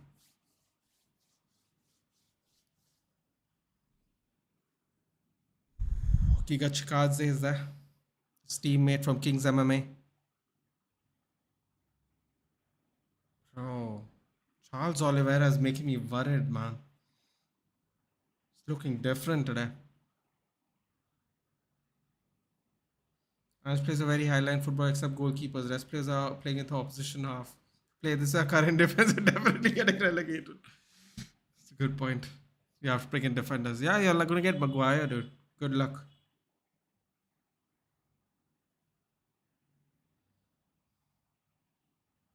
Ah, look how crazy the Canadians are going for him, man.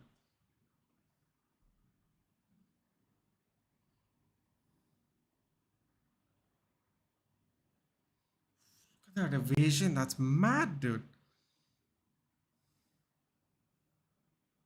There we go. There we go. Come on.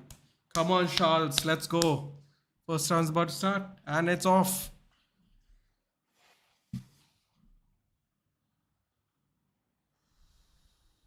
Come on, Charles. Ooh. Tries to go up the middle. Misses. Oh, high kick. Ooh. Charles pressing forward at the beginning. Deep kick. Oh, it's a stiff straight left.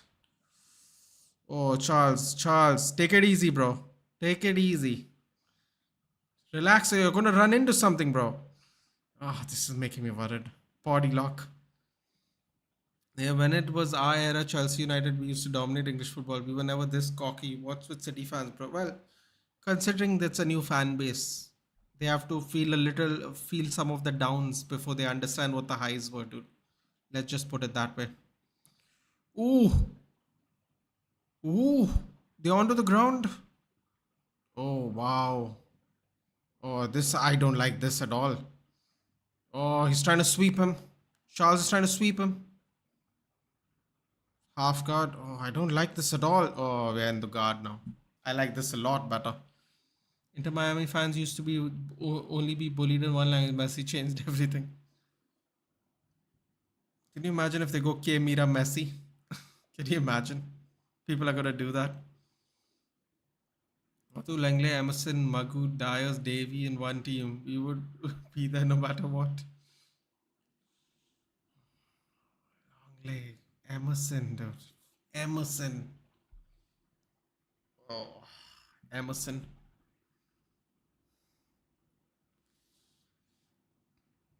Charles, come on, kick him off, Charles. What are you doing, bro? Oh, swinging for a leg lock. Ooh. Oh, I don't like this, Charles. Move. Oh, oh. He's got the Achilles lock. Oh, slips out. Charles, get up, bro. Back into guard. This is making me very worried. I don't like this, man.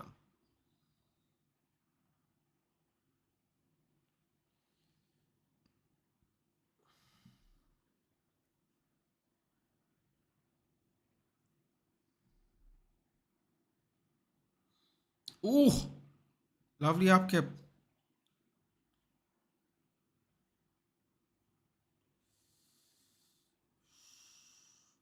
Oh, Oliveira, get up, Charles.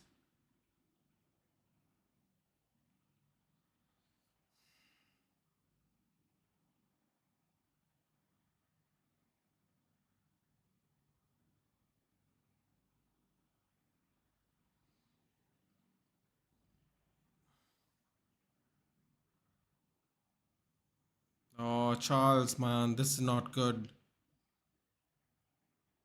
Closed guard.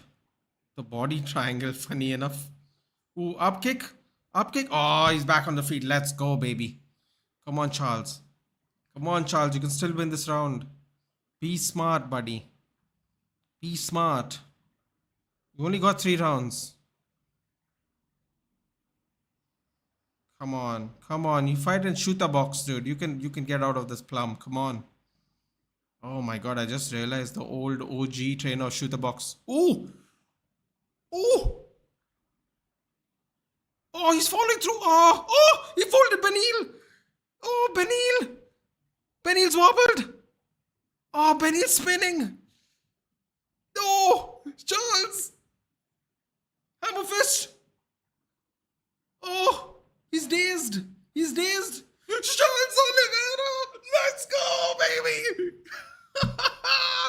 Let's go, Charles. Oh. Oh. Oh, what relief, dude. What relief. The Bronx. Oh, in one round. In one round.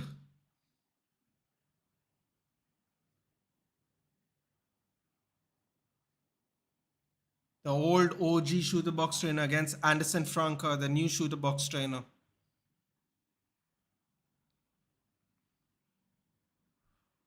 Oh man, his power is so underrated, guys. His power is so underrated.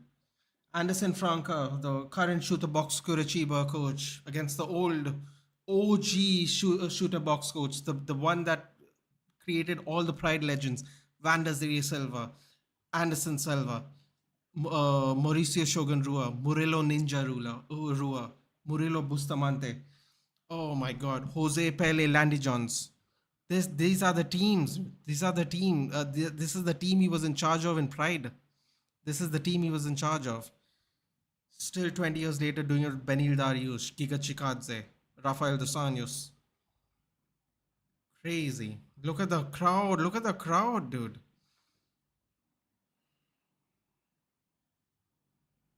Islam, October. Let's go. Wow, made my day indeed. Look at this, like my early morning pressure face, bro.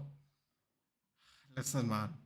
There was a lot. There was a lot going into this fight, dude. People will not realize, but he needs that. He needs that Islam Makhachev rematch, dude. He needs it for his career. Whether he wins or loses is not the point. He needs to go again, but let's go. Let's go, man. Morning complete, dude. The champion has a name. Charles Oliveira. Bro, the old shooter box versus new shooter box. How crazy, man. Beneil Dariush.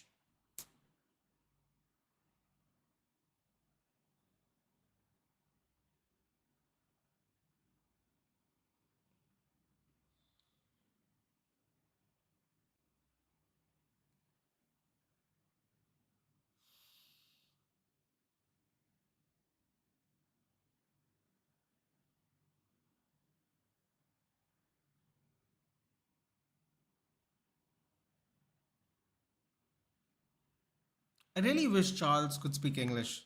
I think he would be, dude. Charles Oliveira would have been a superstar if he could speak English, dude. He'd be a superstar. This is where Jose Aldo even fell short a little bit, even though his English became way better over the years. This is where Charles Oliveira falls short, man. Look at Junior Dos Santos became a superstar as he started speaking English. They loved him even more.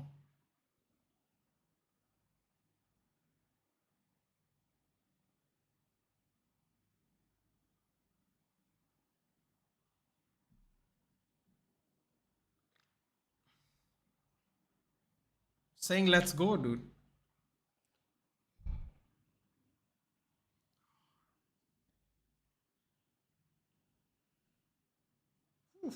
Nathan, remember I predicted you? Yeah, man. I don't know what I predicted, but I wanted Charles to win.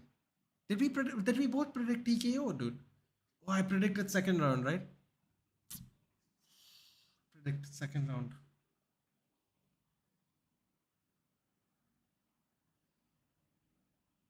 You're speaking English.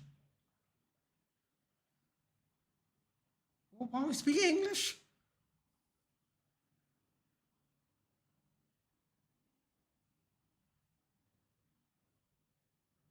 Oh, he did his catchphrase, dude, in English. I love that. He speaks English now. DC saying, oh, lovely.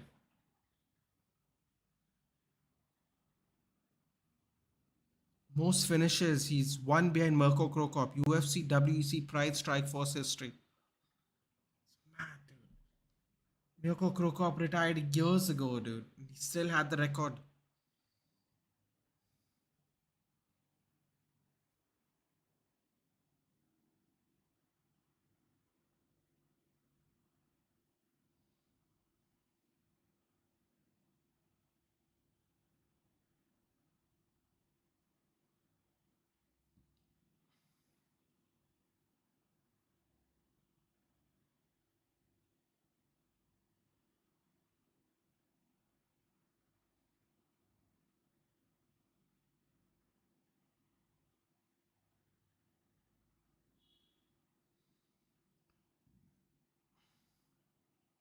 I'll fight him in his house. Seems like a very interesting dig at Islam Makhachev. Been so big he learned a new language. Seriously, we were just saying, I wish he could speak English, and then he drops out some English too. Mad. Good morning, Sanjeev. Good morning. Great morning after this fight. Weather's terrible, but otherwise it's a good morning.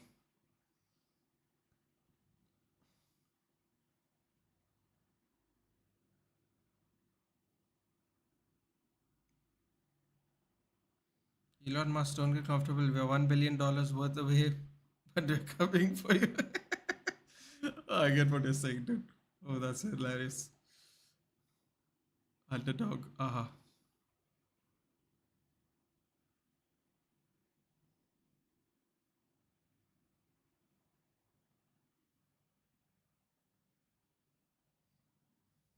Who won yesterday? City, dude. Yeah, I'm not a big fan of Rain. Oh, Marcus is treated. Congrats, Charles. But there's levels to this game.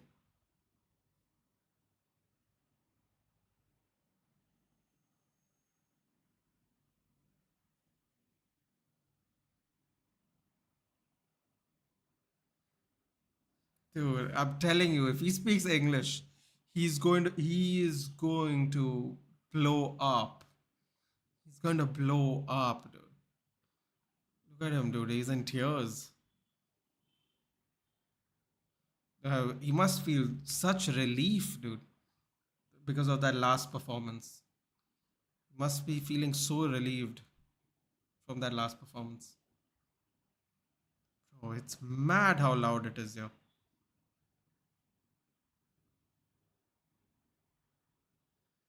Bro, he just shut down Dariush's streak as well. Worst start of my day, yeah. Islam's getting cocky. Can you imagine, dude? He quotes Daniel Cormier. There's levels to this game. Bro,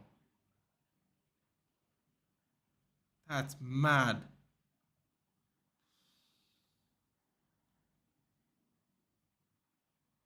One round, dude. One round.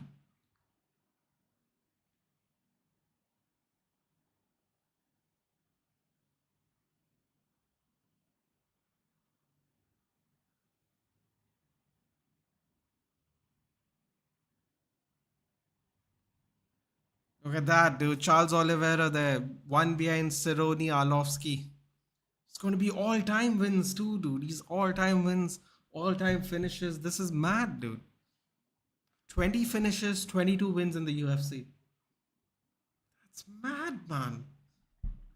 That's mad. Juliana Pena is here. Oh, she's going to come on in the cage. I'm telling you right now. She had rib injuries. She's saying 1-1. 1-1 with Amanda Nunes. Minus 550 Nunes more takedowns. Yeah.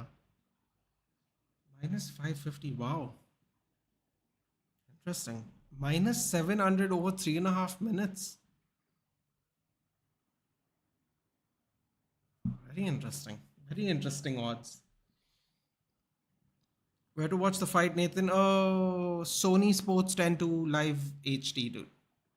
Sorry, not live. What am I saying? So, Sony Sports 10 HD. For me, Charles is lightweight goat, not Khabib. Oof. Oof. Very controversial, Parag. Very controversial. Well, I'll tell you what. He definitely surpasses Dos Anjos. Surpasses Alvarez. Surpasses um, Benson Henderson. Surpasses Frankie Edgar. Who am I missing? I know I'm missing somebody.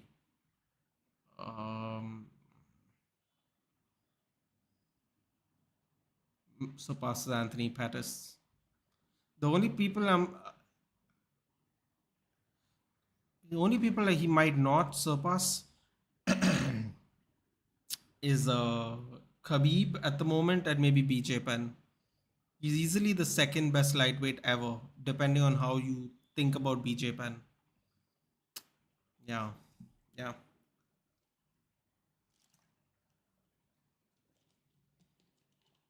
That might be controversial for me. I might have just said something controversial.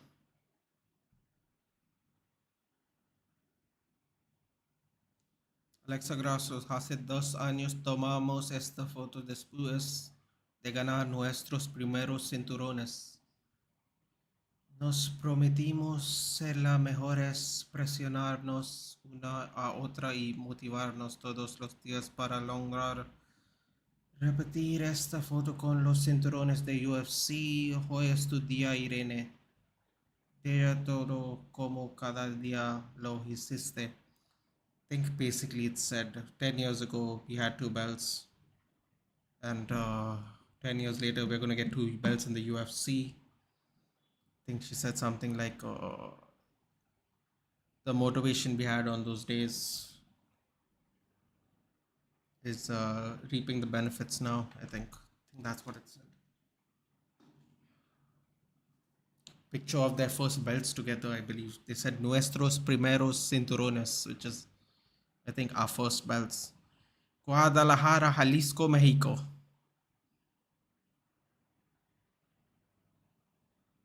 Alexa Grasso, Brandon Moreno, Yair Rodriguez. Even on the ground, Charles did more damage. It's crazy. And you know what's the funny thing, Parag? As much as I had no desire watching him sit on the ground doing that, he looked extremely comfortable in guard. I think in guard, I don't think Islam would have done the damage he did, man. But Islam got his back, dude. That's tough. I think in guard he'd be all right. But if you get your back like that, bro, the way they wrestle, it's a tough spot to be in, man. They're quite strong as well, so you get that grip around your neck. Problems.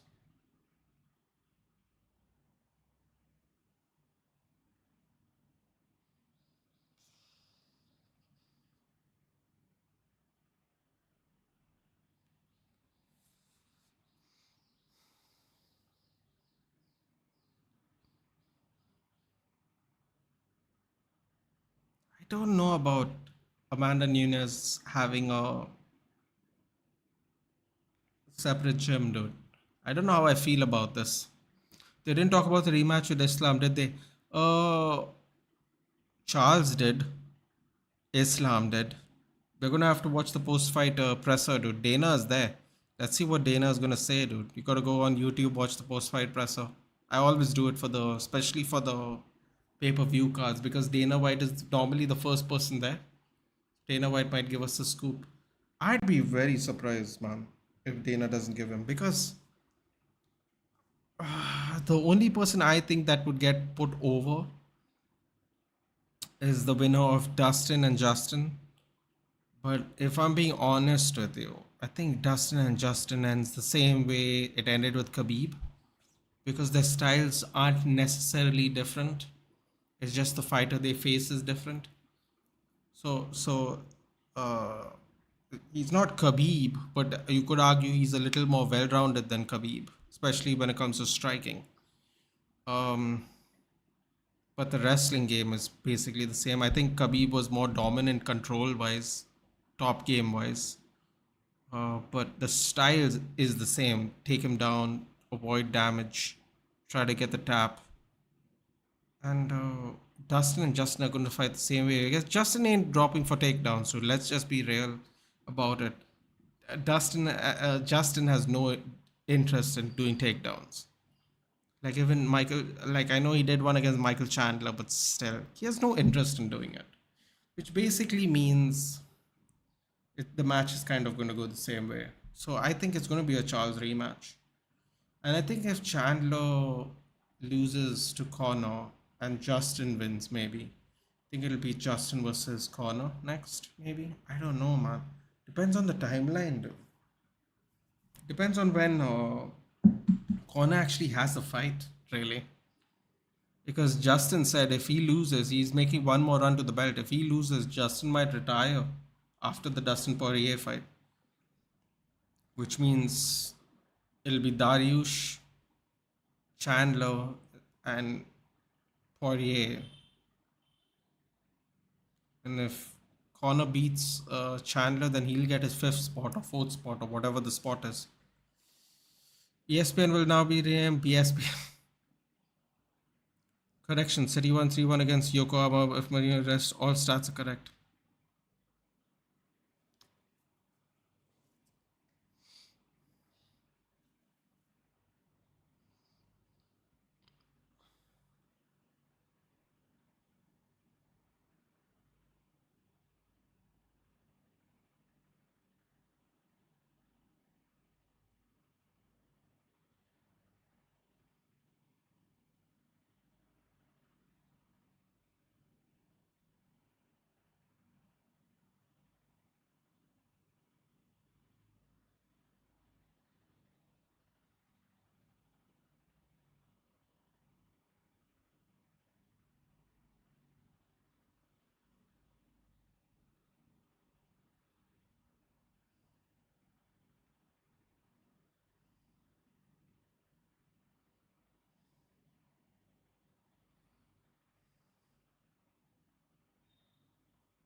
Pretty sure this guy with the funky hairstyles in the UFC. I think I saw him fight recently.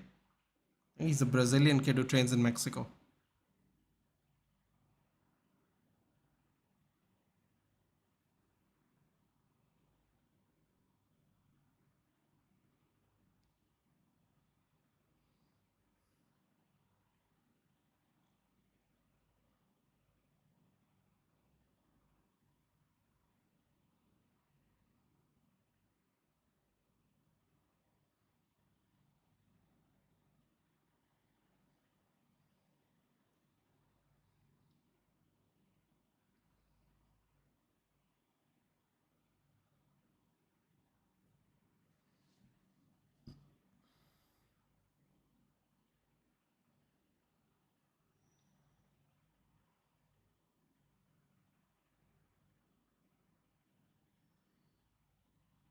I'm tired, need some disturbance in life.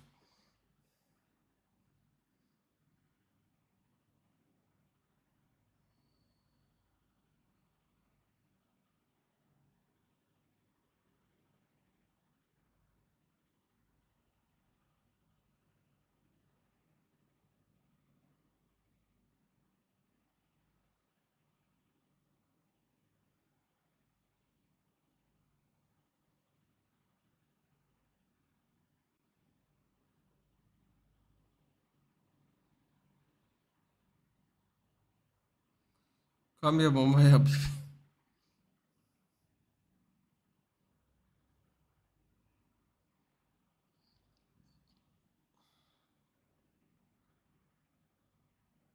Coming out to Rihanna as usual.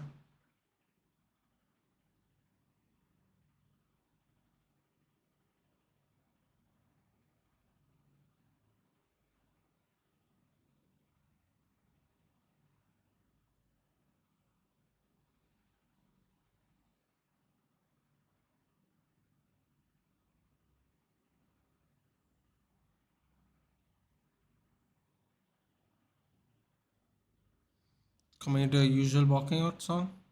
These 3 months we rarely see you. Thoda aur live aao jana. The thing is, Dhiren, I don't get any traction just doing live streams pointlessly, dude. That's the problem. It doesn't make then that's what I'm worried about, man. I rather show up for things I have to like watch or do something on rather than just show up because I'm not like a Mohawk. I'm not like a Daksh, dude. I'm not, if I just show up here and do a live chill stream, I'm not going to get like 10, 20, 30 people watching me, So that's what I'm worried about, dude. Coming live and then the algorithm doesn't promote you as well. It's a bit of a problem, man. But we'll try and do some other content, man. Let's see what happens. I have to still do some United season end stuff. Let's see what happens, man.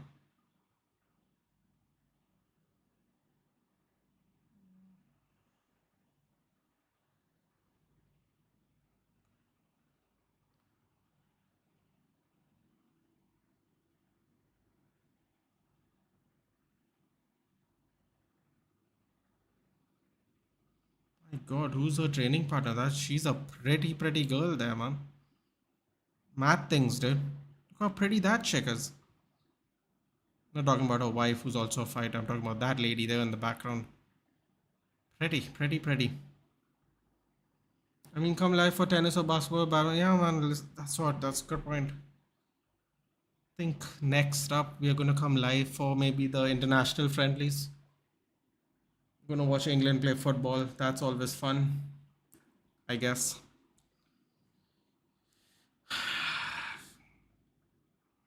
Can't believe he still has a job. What shit luck we have, man. Can't get new owners, can't get a new coach.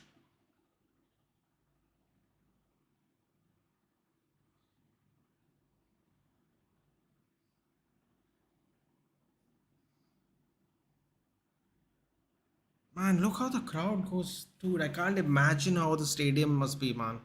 Or the arena, I should say.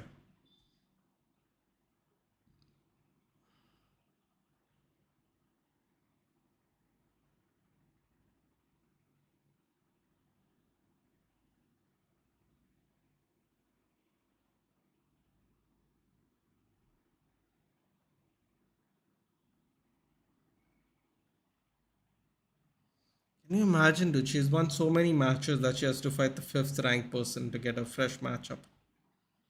Fifth ranked.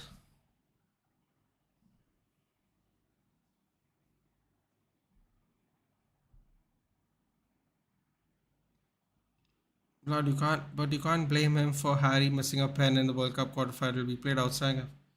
First of all, that Chouameni goal shouldn't have counted to begin with. I can't miss. Yeah, I can't blame Harry Kane. Yeah, yeah. Well, kind of really fed up of the back five. We should have beaten Italy as well. We played a back seven in the Euros. Changed to a back four in the World Cup. Interesting strategy that could have been done a lot earlier. Um, let's see how they play, dude. I'm not optimistic about how they play. I'll be very honest with you. Let's see how they play. What else can you do?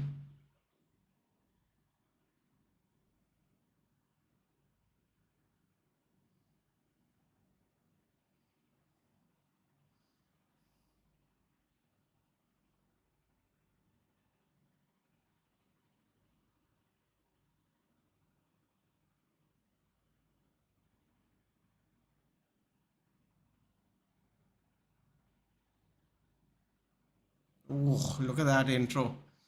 So don't you think we reached the World Cup semi Euro finals just because of haram ball? I do, dude, and that's why I think we had way better attacking players than we had defensive players, and we never used them to their full potential.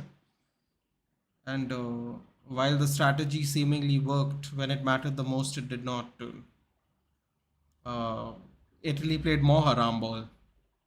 Let's be honest. France played more attacking, so it didn't work.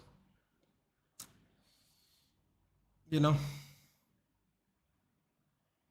someone out harams you. You don't switch tactics to play aggressive football because you can't. Becomes a problem.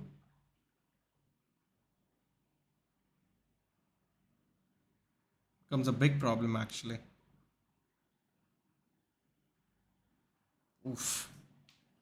Ladies are getting a big ovation here.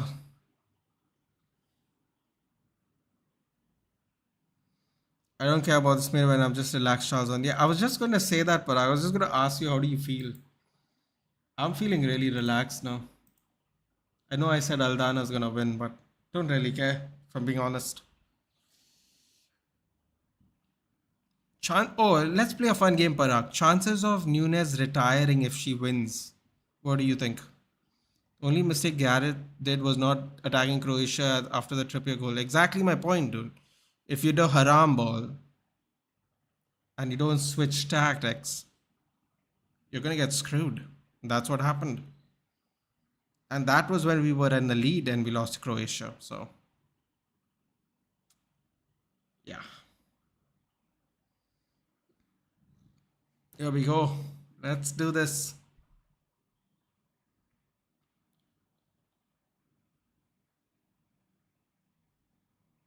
90% chance, I think. If she retires today? Okay. 90%, huh? Let's go.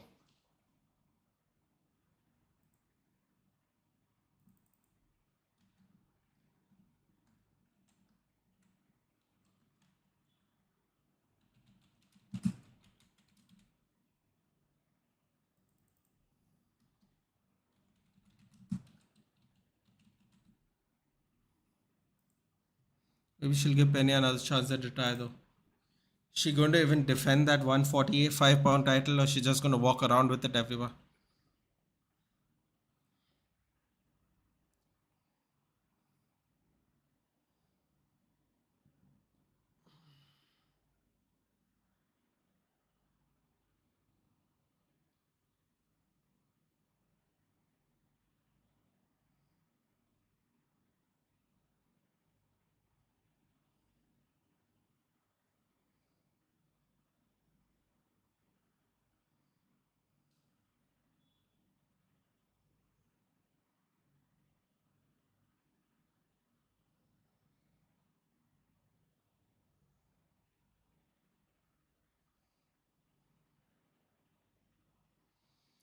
Seeing the France side, we weren't winning it anyway. So good, better, no humiliate. I disagreed, Irene. I thought we took it to France.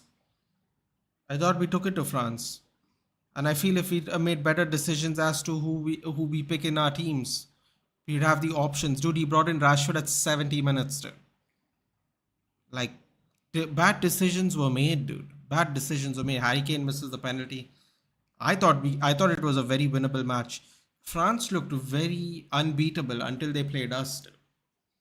Controversial, maybe. I thought they played really well until they played us, and I thought we gave them a really tough fight outside of Argentina, obviously. I think they comfortably beat the shit out of Morocco or whatever the team was in the semi-finals. I think we and the finals were their toughest matches. And a lot of people thought they were going to run through us, and they did not run through us. So it is what it is, man. Talking about the 2018 World Cup, bro, we weren't winning FIFA World Cup. Oh, the 2018 World Cup. The 2018 one. No, we wouldn't have won it with the way we were playing. Croatia outclassed us at the end of the day. We also lost both times to Belgium, right? In the group match and in the third place match. Don't forget that. We lost to Belgium as well. So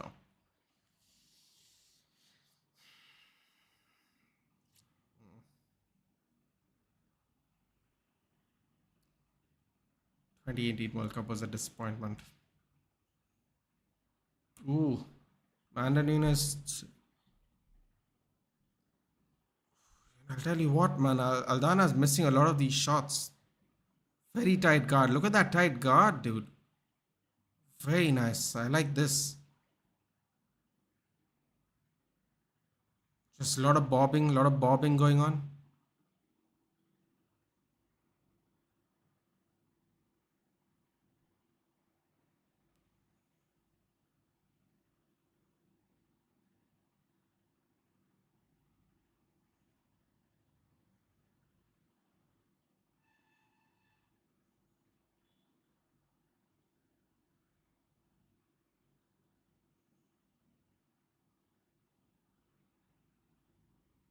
Ooh. Ooh. Steph jabs. Prime Pogba, Kante, Griezmann, Matuidi, Lloris, Varane, Umtiti, Young Mbappe. What a team. Oh! She drops Amanda! She folds Amanda. Sorry, wobbles or whatever you want to call it. Oof. Tell you what, man. Aldana's letting Amanda Nunes doing all the work right now and just hitting her with counters.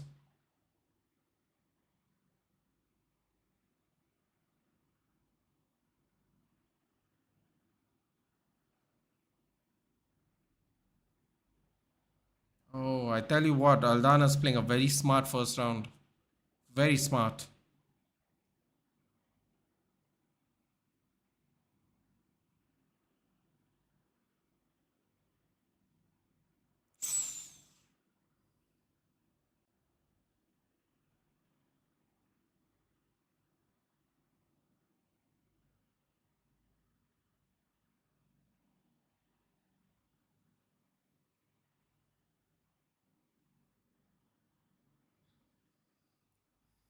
First round, interesting. Let's still give it to Nunes though.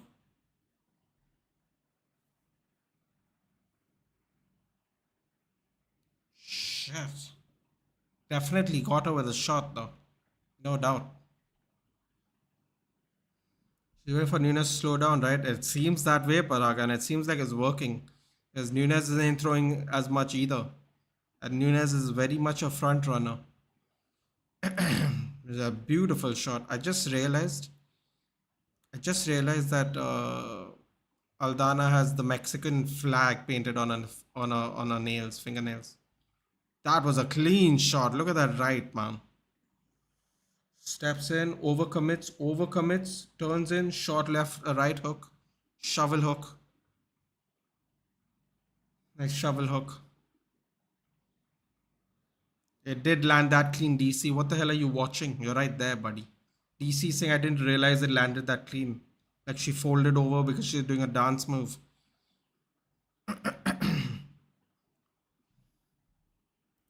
Round two begins. Look at that high guard though, dude. It's like a proper boxing guard. Hands are basically on her forehead. Beautiful. I think the best punch was obviously Aldana's, but she not threw enough punches in general. Look at that tight guard, dude. Amanda Nunes is trying the front kick, the deep front kick to the face, because the guard is opening up from under. If Amanda Nunes overcommits, she's gonna get dropped.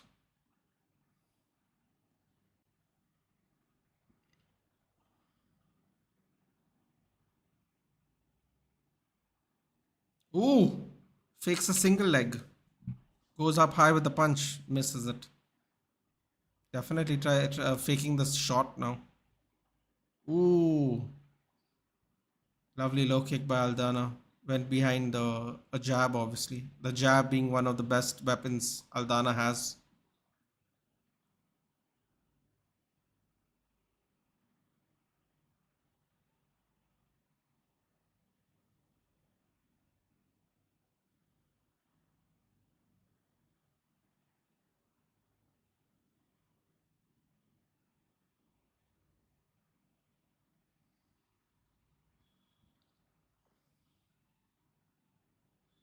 Got to watch out for the leg kicks though, because Amanda is gonna get those leg kicks in. She can't get you in the face.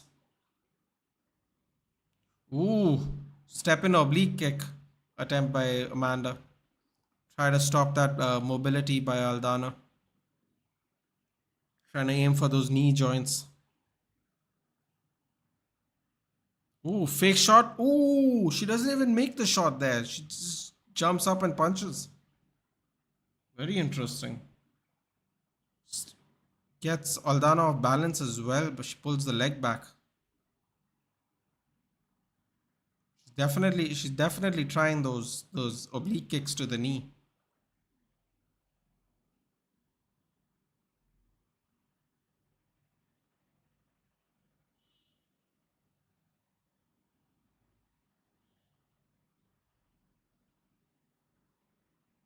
Single leg dumped, jumps back up though. Doesn't really complete the takedown, just throws a Muay Thai style to the ground, dumps her down. Another deep kick.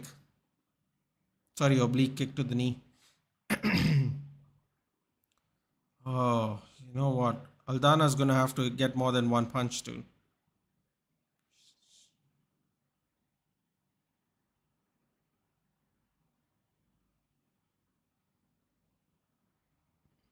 Amanda Nunes taking the legs apart now.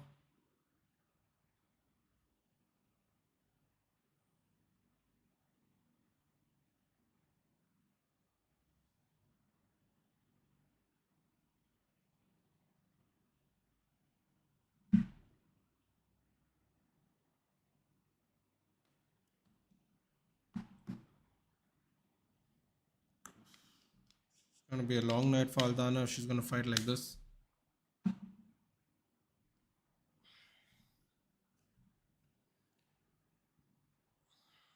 Gotta watch out for that. She keep going for that oblique kick now. See, there's a welt on Aldana's right lower thigh.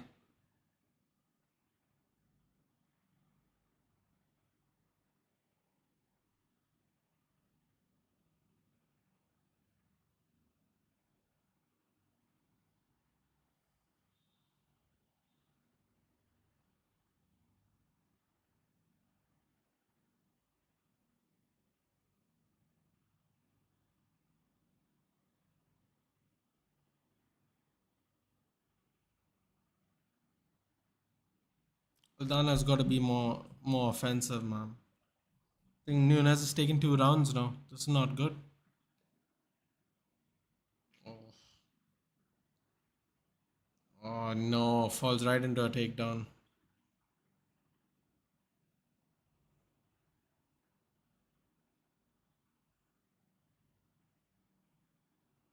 Oh, it's going really low on those low kicks too, man. Gonna affect her mobility for sure.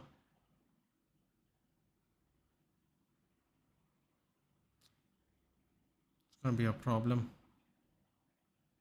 Big problem, yeah. She's gonna have to do something. She's tuned down. What a waste of a main event. Sometimes the moment gets to you, Parag. Sometimes the moment gets to you. Listen, man. Leon Edwards had a shit first fight against Kamaru Usman. Look how that turned out. It's not over till it's over, dude. Let's be honest. This is that kind of sport. However, I will say, let's be honest. She's had a better start than Leon did too.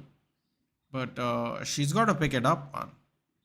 I don't know if she's gonna Hail Mary this one, the way Leon did. Although she definitely wobbled Amanda. She definitely has the power to do that. She's got to be more aggressive though. She has to be more aggressive. She can't take any more rounds off now. Like mathematically speaking. Look at the confidence Amanda Nunes has. Look at that. Raring to go. Is this boxing for Aldana? Listen, man, she has a boxing background to be fair.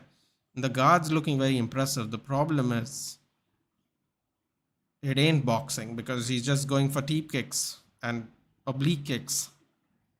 So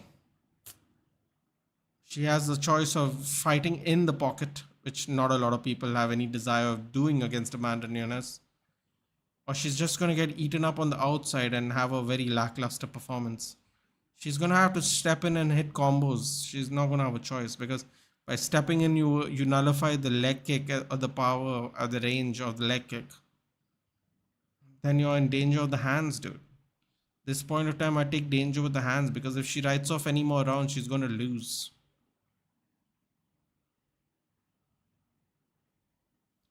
First round made sense, but then the second round,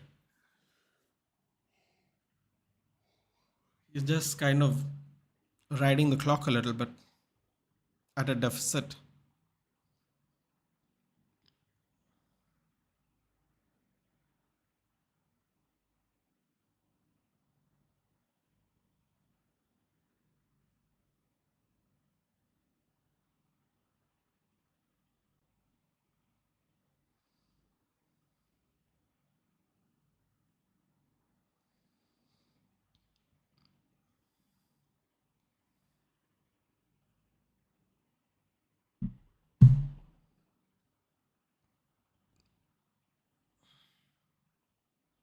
I mean, Irene Aldana is stalking her, but unfortunately, nothing else is going on. I think she's going to have to mix in the low kicks with the high kicks because it's becoming very predictable. Oh, beautiful step in trip there by Amanda Nunes, but Irene Aldana blocks it, pushes it against the cage, double legs her, dumps on the ground. Oh boy, oh boy, she's straight into half guard after the dump. McMahon for most takedowns in UFC bantamweight history with 28 takedowns.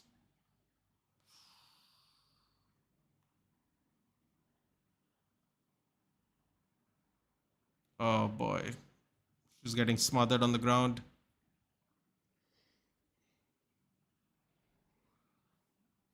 So you gotta have a. This is exactly what she did to Jermaine de Randamie when the striking wasn't coming to her benefit. Good defensive work by Aldana, but unfortunately the round's not going to end in her favor. Because Amanda Nunes wins this round, all she's got to do is ride the rounds. That's it. She ain't got to do much after this. Amanda Nunes herself can just ride the rounds now. Oh, front headlock. Front headlock. Ooh, and ride it back into another trip. That's a beautiful trip again. I believe that's an Osotogari in judo. Oh no. Oh no. Aldana's gonna get drowned. Still going on, my goodness. Actually, Arnab, the main event is left. Charles really sped up the process. Charles and Mike Malott, which is what we thought was going to happen. However, this fight's probably going to go to the distance at the rate everything's going. Back mount by Nunes, trying to get the hooks in. Flatten out for a choke. Good defense work there by Aldana. Slips through. Oh no, she's giving him the arm. She's giving her the arm. She's straightening out. She gonna get the arm? No, she slips out. That's great. Great work there by Aldana. Oh, Aldana should have done something there with her on the ground like that. Shouldn't have let her got up. Bad mistake by Aldana. Ah, the moment gets to you sometimes, man. Can happen to the best of them.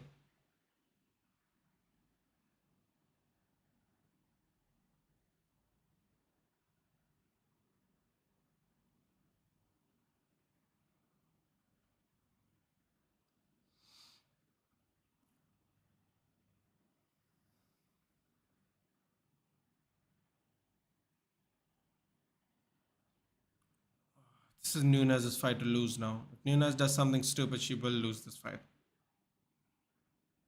Oh, up knee up the middle. Oh, finishing strong is Amanda Nunes. Oh,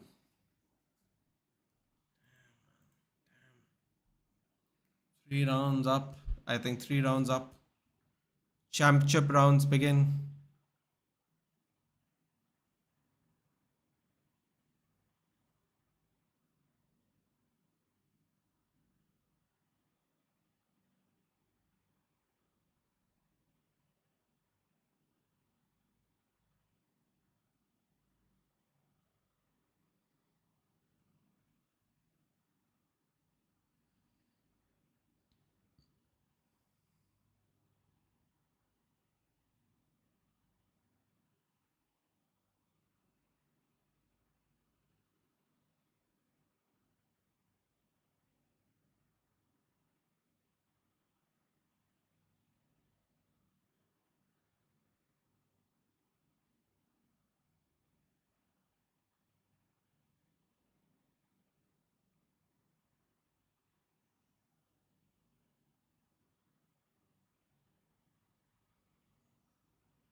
Oh boy, it's gonna be an interesting 2 rounds.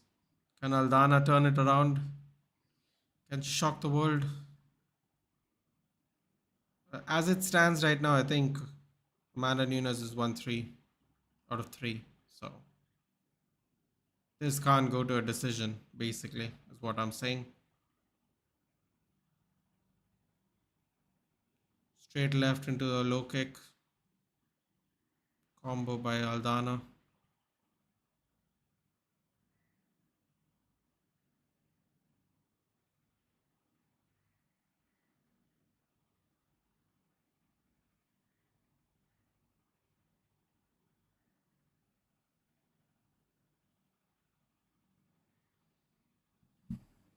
Ooh. Oh no, she's getting swarmed. Oh, she's lowering her guard and now she's eating a lot of shots. I don't know if this is a tactic to lure Amanda Nunes. Could be.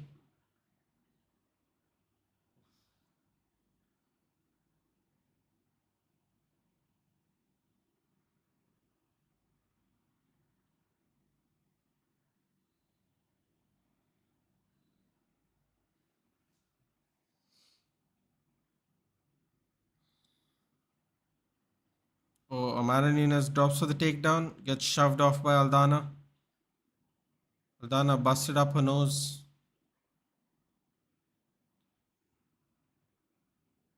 To be fair, Amanda Nunes looks like she's slowing down just a little bit. I mean, she doesn't really have to push the pace though, so it could be a strategic move on her behalf. As well, this is the fourth round, and I think she's won the first three. Lovely sprawl there by Aldana. Great visor. Oh, great visor, but no defense on to the face. Amanda Nunes hits a two-punch combo off the free hand. Got a nice underhook visor to keep her in place from avoiding the takedown, but left her side open to get punched, basically.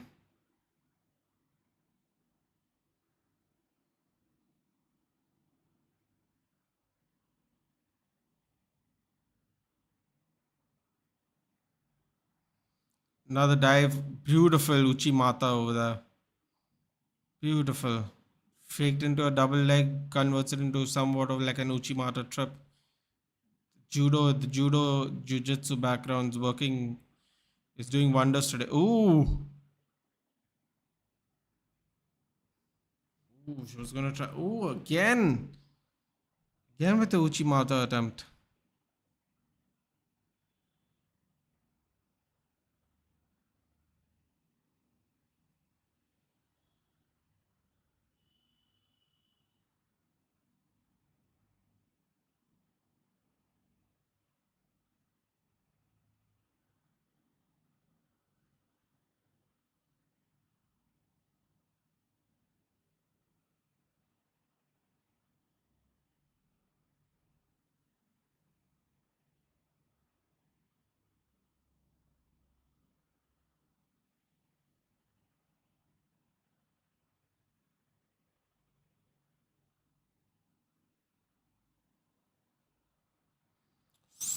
Ooh. Stifling the takedowns right now, Aldana. 1 minute left in the fourth. Aldana's strike accuracy has not been good. Fourth straight 1-0 UCL final row. What happened to my beautiful game? Listen, man, it gets more difficult. Everyone thought City were going to run through Inter Milan. Didn't work out that way. In fact, Inter Milan, I think, finished up with more shots than in Manchester City anyway. Uh, Possession's great and all, but if you win 1-0, then you can win 1-0 through haram ball even. Just tight fights that no one expected, dude. And I thought it's going to be a tight one anyway, but a lot of people went, "Oh, City's going to crush them."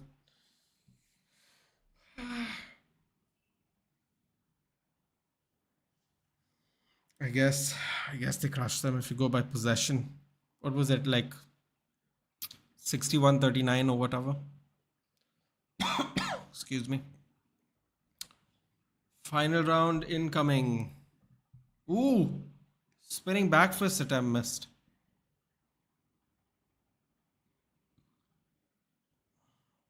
Amanda Nunes busted open in the nose now.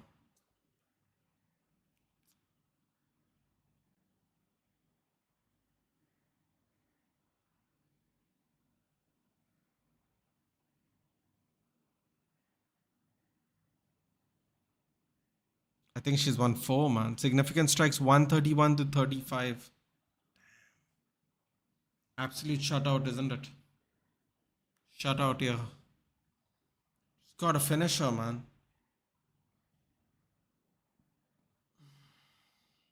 Nose is busted up.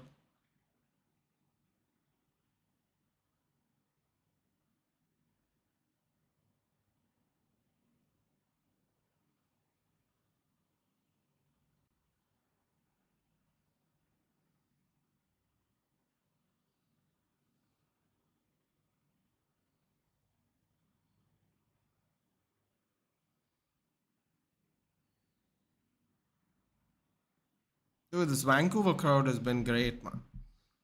From the beginning of the main card to now, uh, I haven't watched. I'm not listening to this fight on the audio, but the crowd's been fantastic. Hats off. Great return back to Canada. I feel, in my opinion, great return back.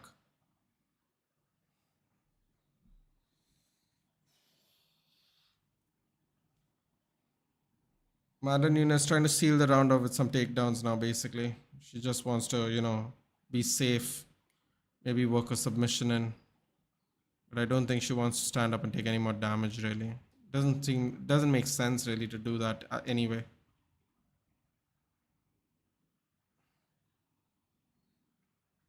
At least I don't think it makes sense.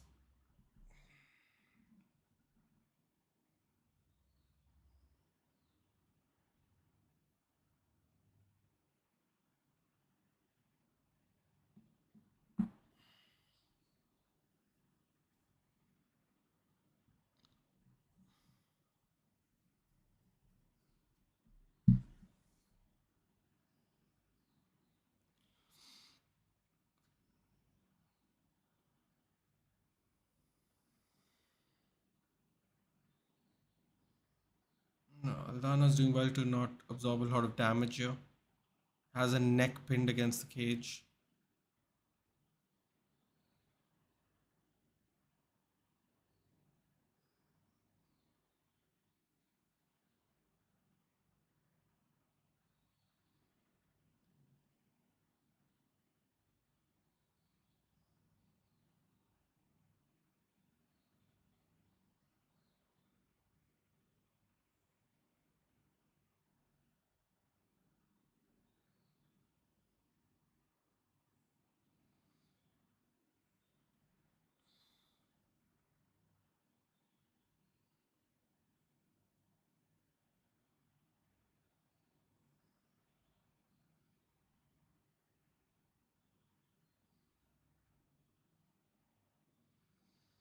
Ooh, I'm starting to feel drowsy now.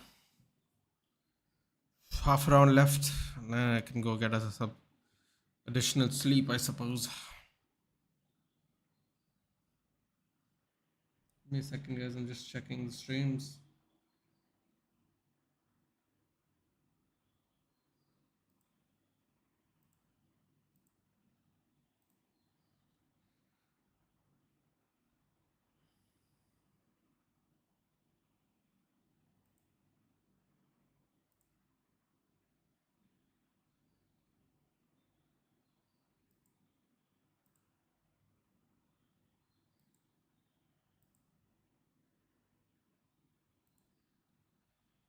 Oh, just getting pummeled now. 2 minutes left. Full mount, I think. No, not quite. Not quite. Not quite full mount.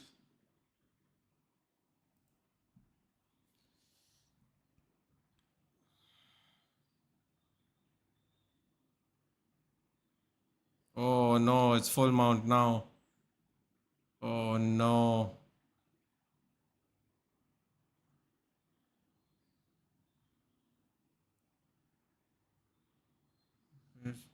140 previous best, 124 significant strikes. Oh no, she's given a back. Oh, don't give your back. Don't give your back, Aldana. Don't.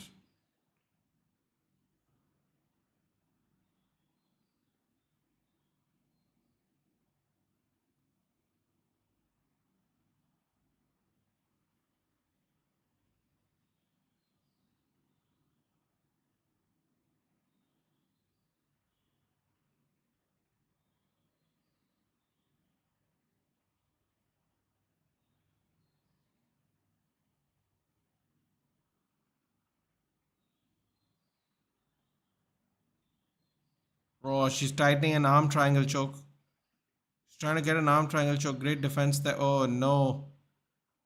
Oh no, she's getting forced into that position. Oh no, she squeezes out. Good defense there by Aldana. I mean, she got outmatched, I have to say. Outmatched, outclassed today by the champ. Uh, she really couldn't incorporate her boxing very well, apart from that wobble she had in the first round, which many people would consider a big success, but unfortunately, couldn't be parlayed into anything.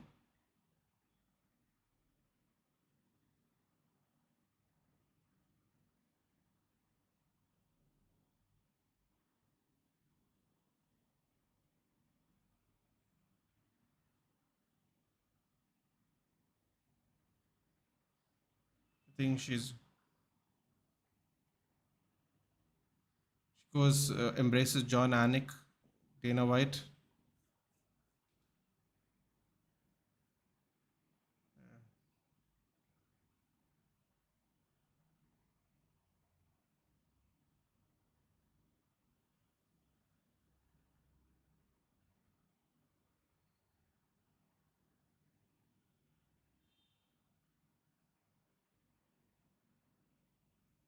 Didn't go too crazy.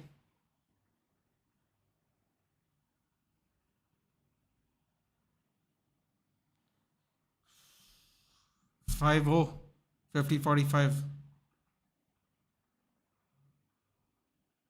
And who is this chick? So pretty. There she's celebrating with her wife Nina Nunes, who's also top strawweight in the UFC, and that's their daughter Reagan. Very sweet over there. Very sweet. That was about to have their second child as well. I think Nina has given birth to both of them. I think so. Quote me on that. Great takedown, man. Great takedown. I mean, to be fair to Aldana, good defense. Just unfortunately not good enough, man, for the day. I mean, it be like that sometimes, kids. It be like that sometimes. You know,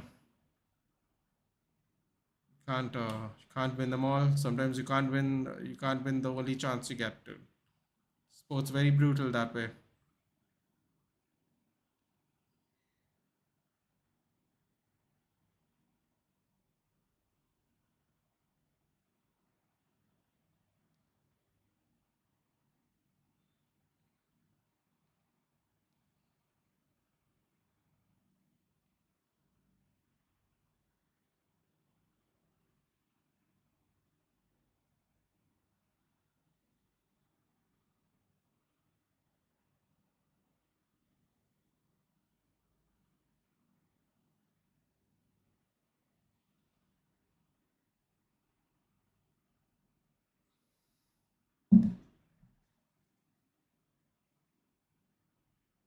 F- 50-44.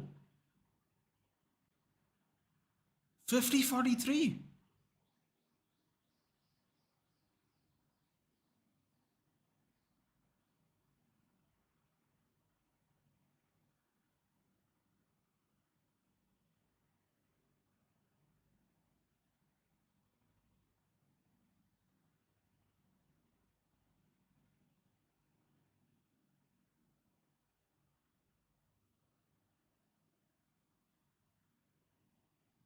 Let's see what she has to say.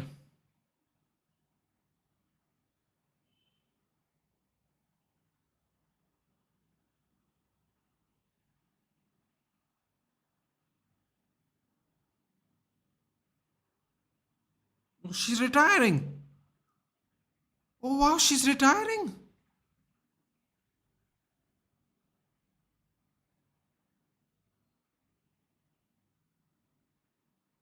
Oh, she's retiring.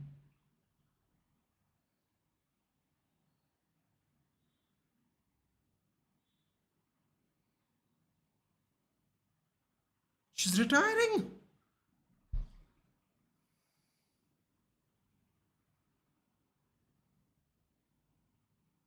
Wow.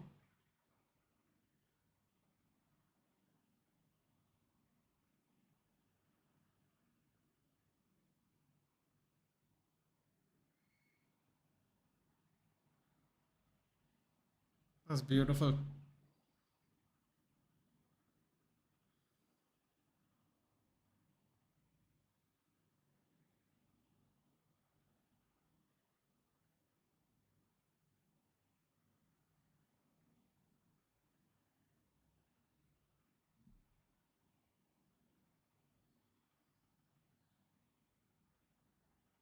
That's crazy. She's retiring.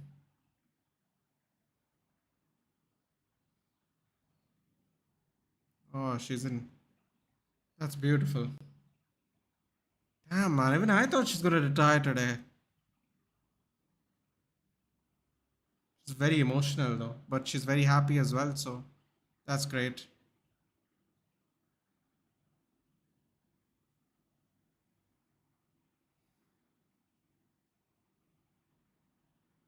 Wow.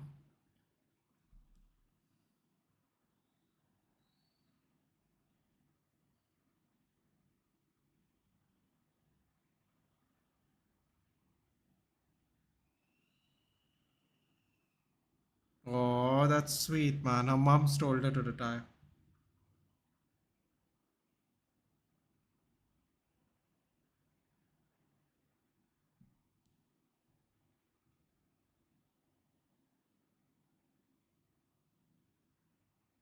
Oh, that's beautiful. Her mom asked her to retire. That's beautiful.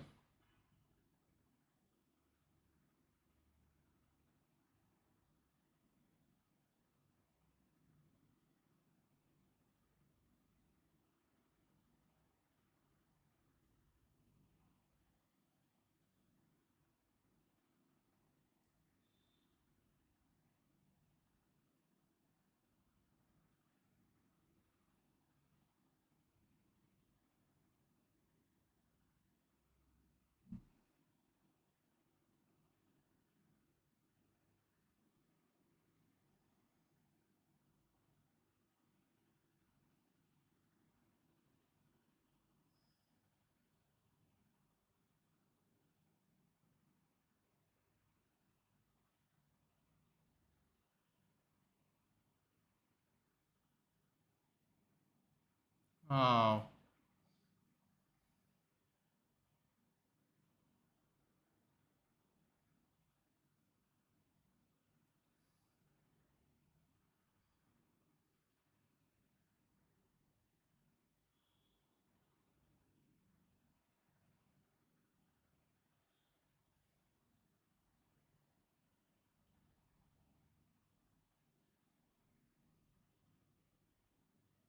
wow.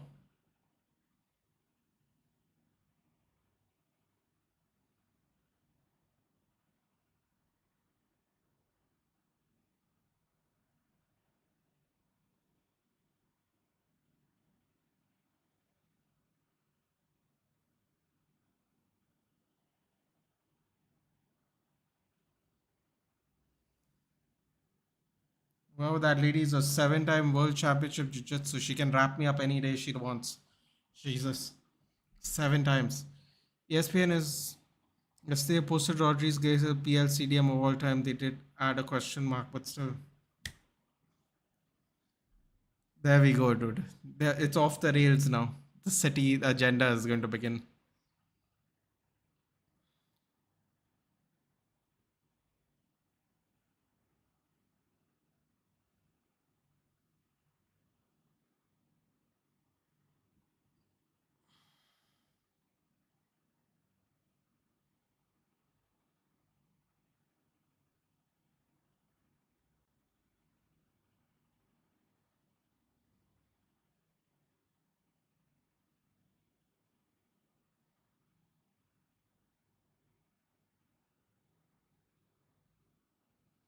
Just celebrating with the daughter. Oh, that's adorable.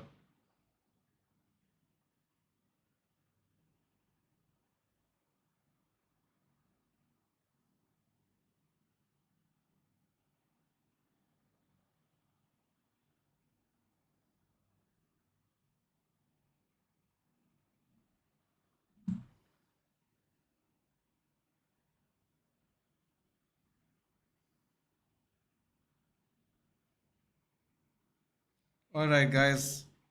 That's it for me. I'm gonna see if I can get a couple of hours of sleep now. It's been a long day. It's been a long night. Danish was saying it's like I've gone through a bad breakup. I'm getting the same feeling.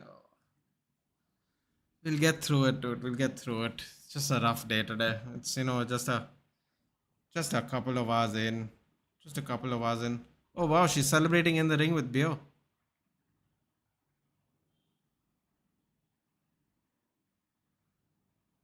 she is really pretty, man. I'm not gonna lie. Distractingly at this point of time.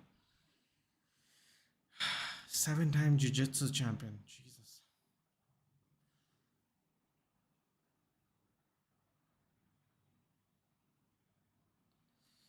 Anyway, guys, I'm off. Muslims UFC women's has 16 passes. Jessica and Raj. Yeah, Jessica and Raj is gonna pass that because well, she's not gonna retire anytime soon. 31, I believe only. Okay, guys, take care. I don't know when I'll see you for the next one, but I'll see you when I see you. Maybe we'll do the next UFC. I'm not sure. Get some sleep if possible. Get shake. Just sleep. That would be nice if I could pull that off. I would have done that months ago.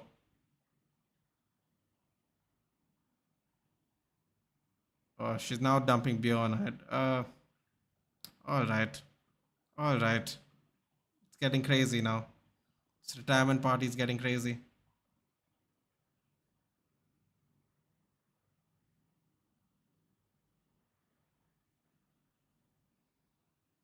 Oh, look at that daughter. See you, bro. Let's see what happens, Parag. I might do Cannoneer Vittori next week. Let's see what happens. Depends on what time it starts, dude. Look at the little baby dancing and enjoying herself. Adorable. Oh, she's doing shadow boxing. That's even more adorable, actually. Um, now she's clapping. Take care, guys. I will do some Manchester United season review stuff. Hopefully this week. In the meantime, enjoy your freedom from football. Watchever what you want. Watch whatever you want, Michael. What am I saying? And most importantly, let's hope India get this dub today, man. Let's see if India will give us a little good news today. Let's see what happens. Good night, guys. I mean, good. Have a good day, guys. I'm off to bed. Like, share, and subscribe on the way to 800 subs. Take care. Thank you for joining in today, and I will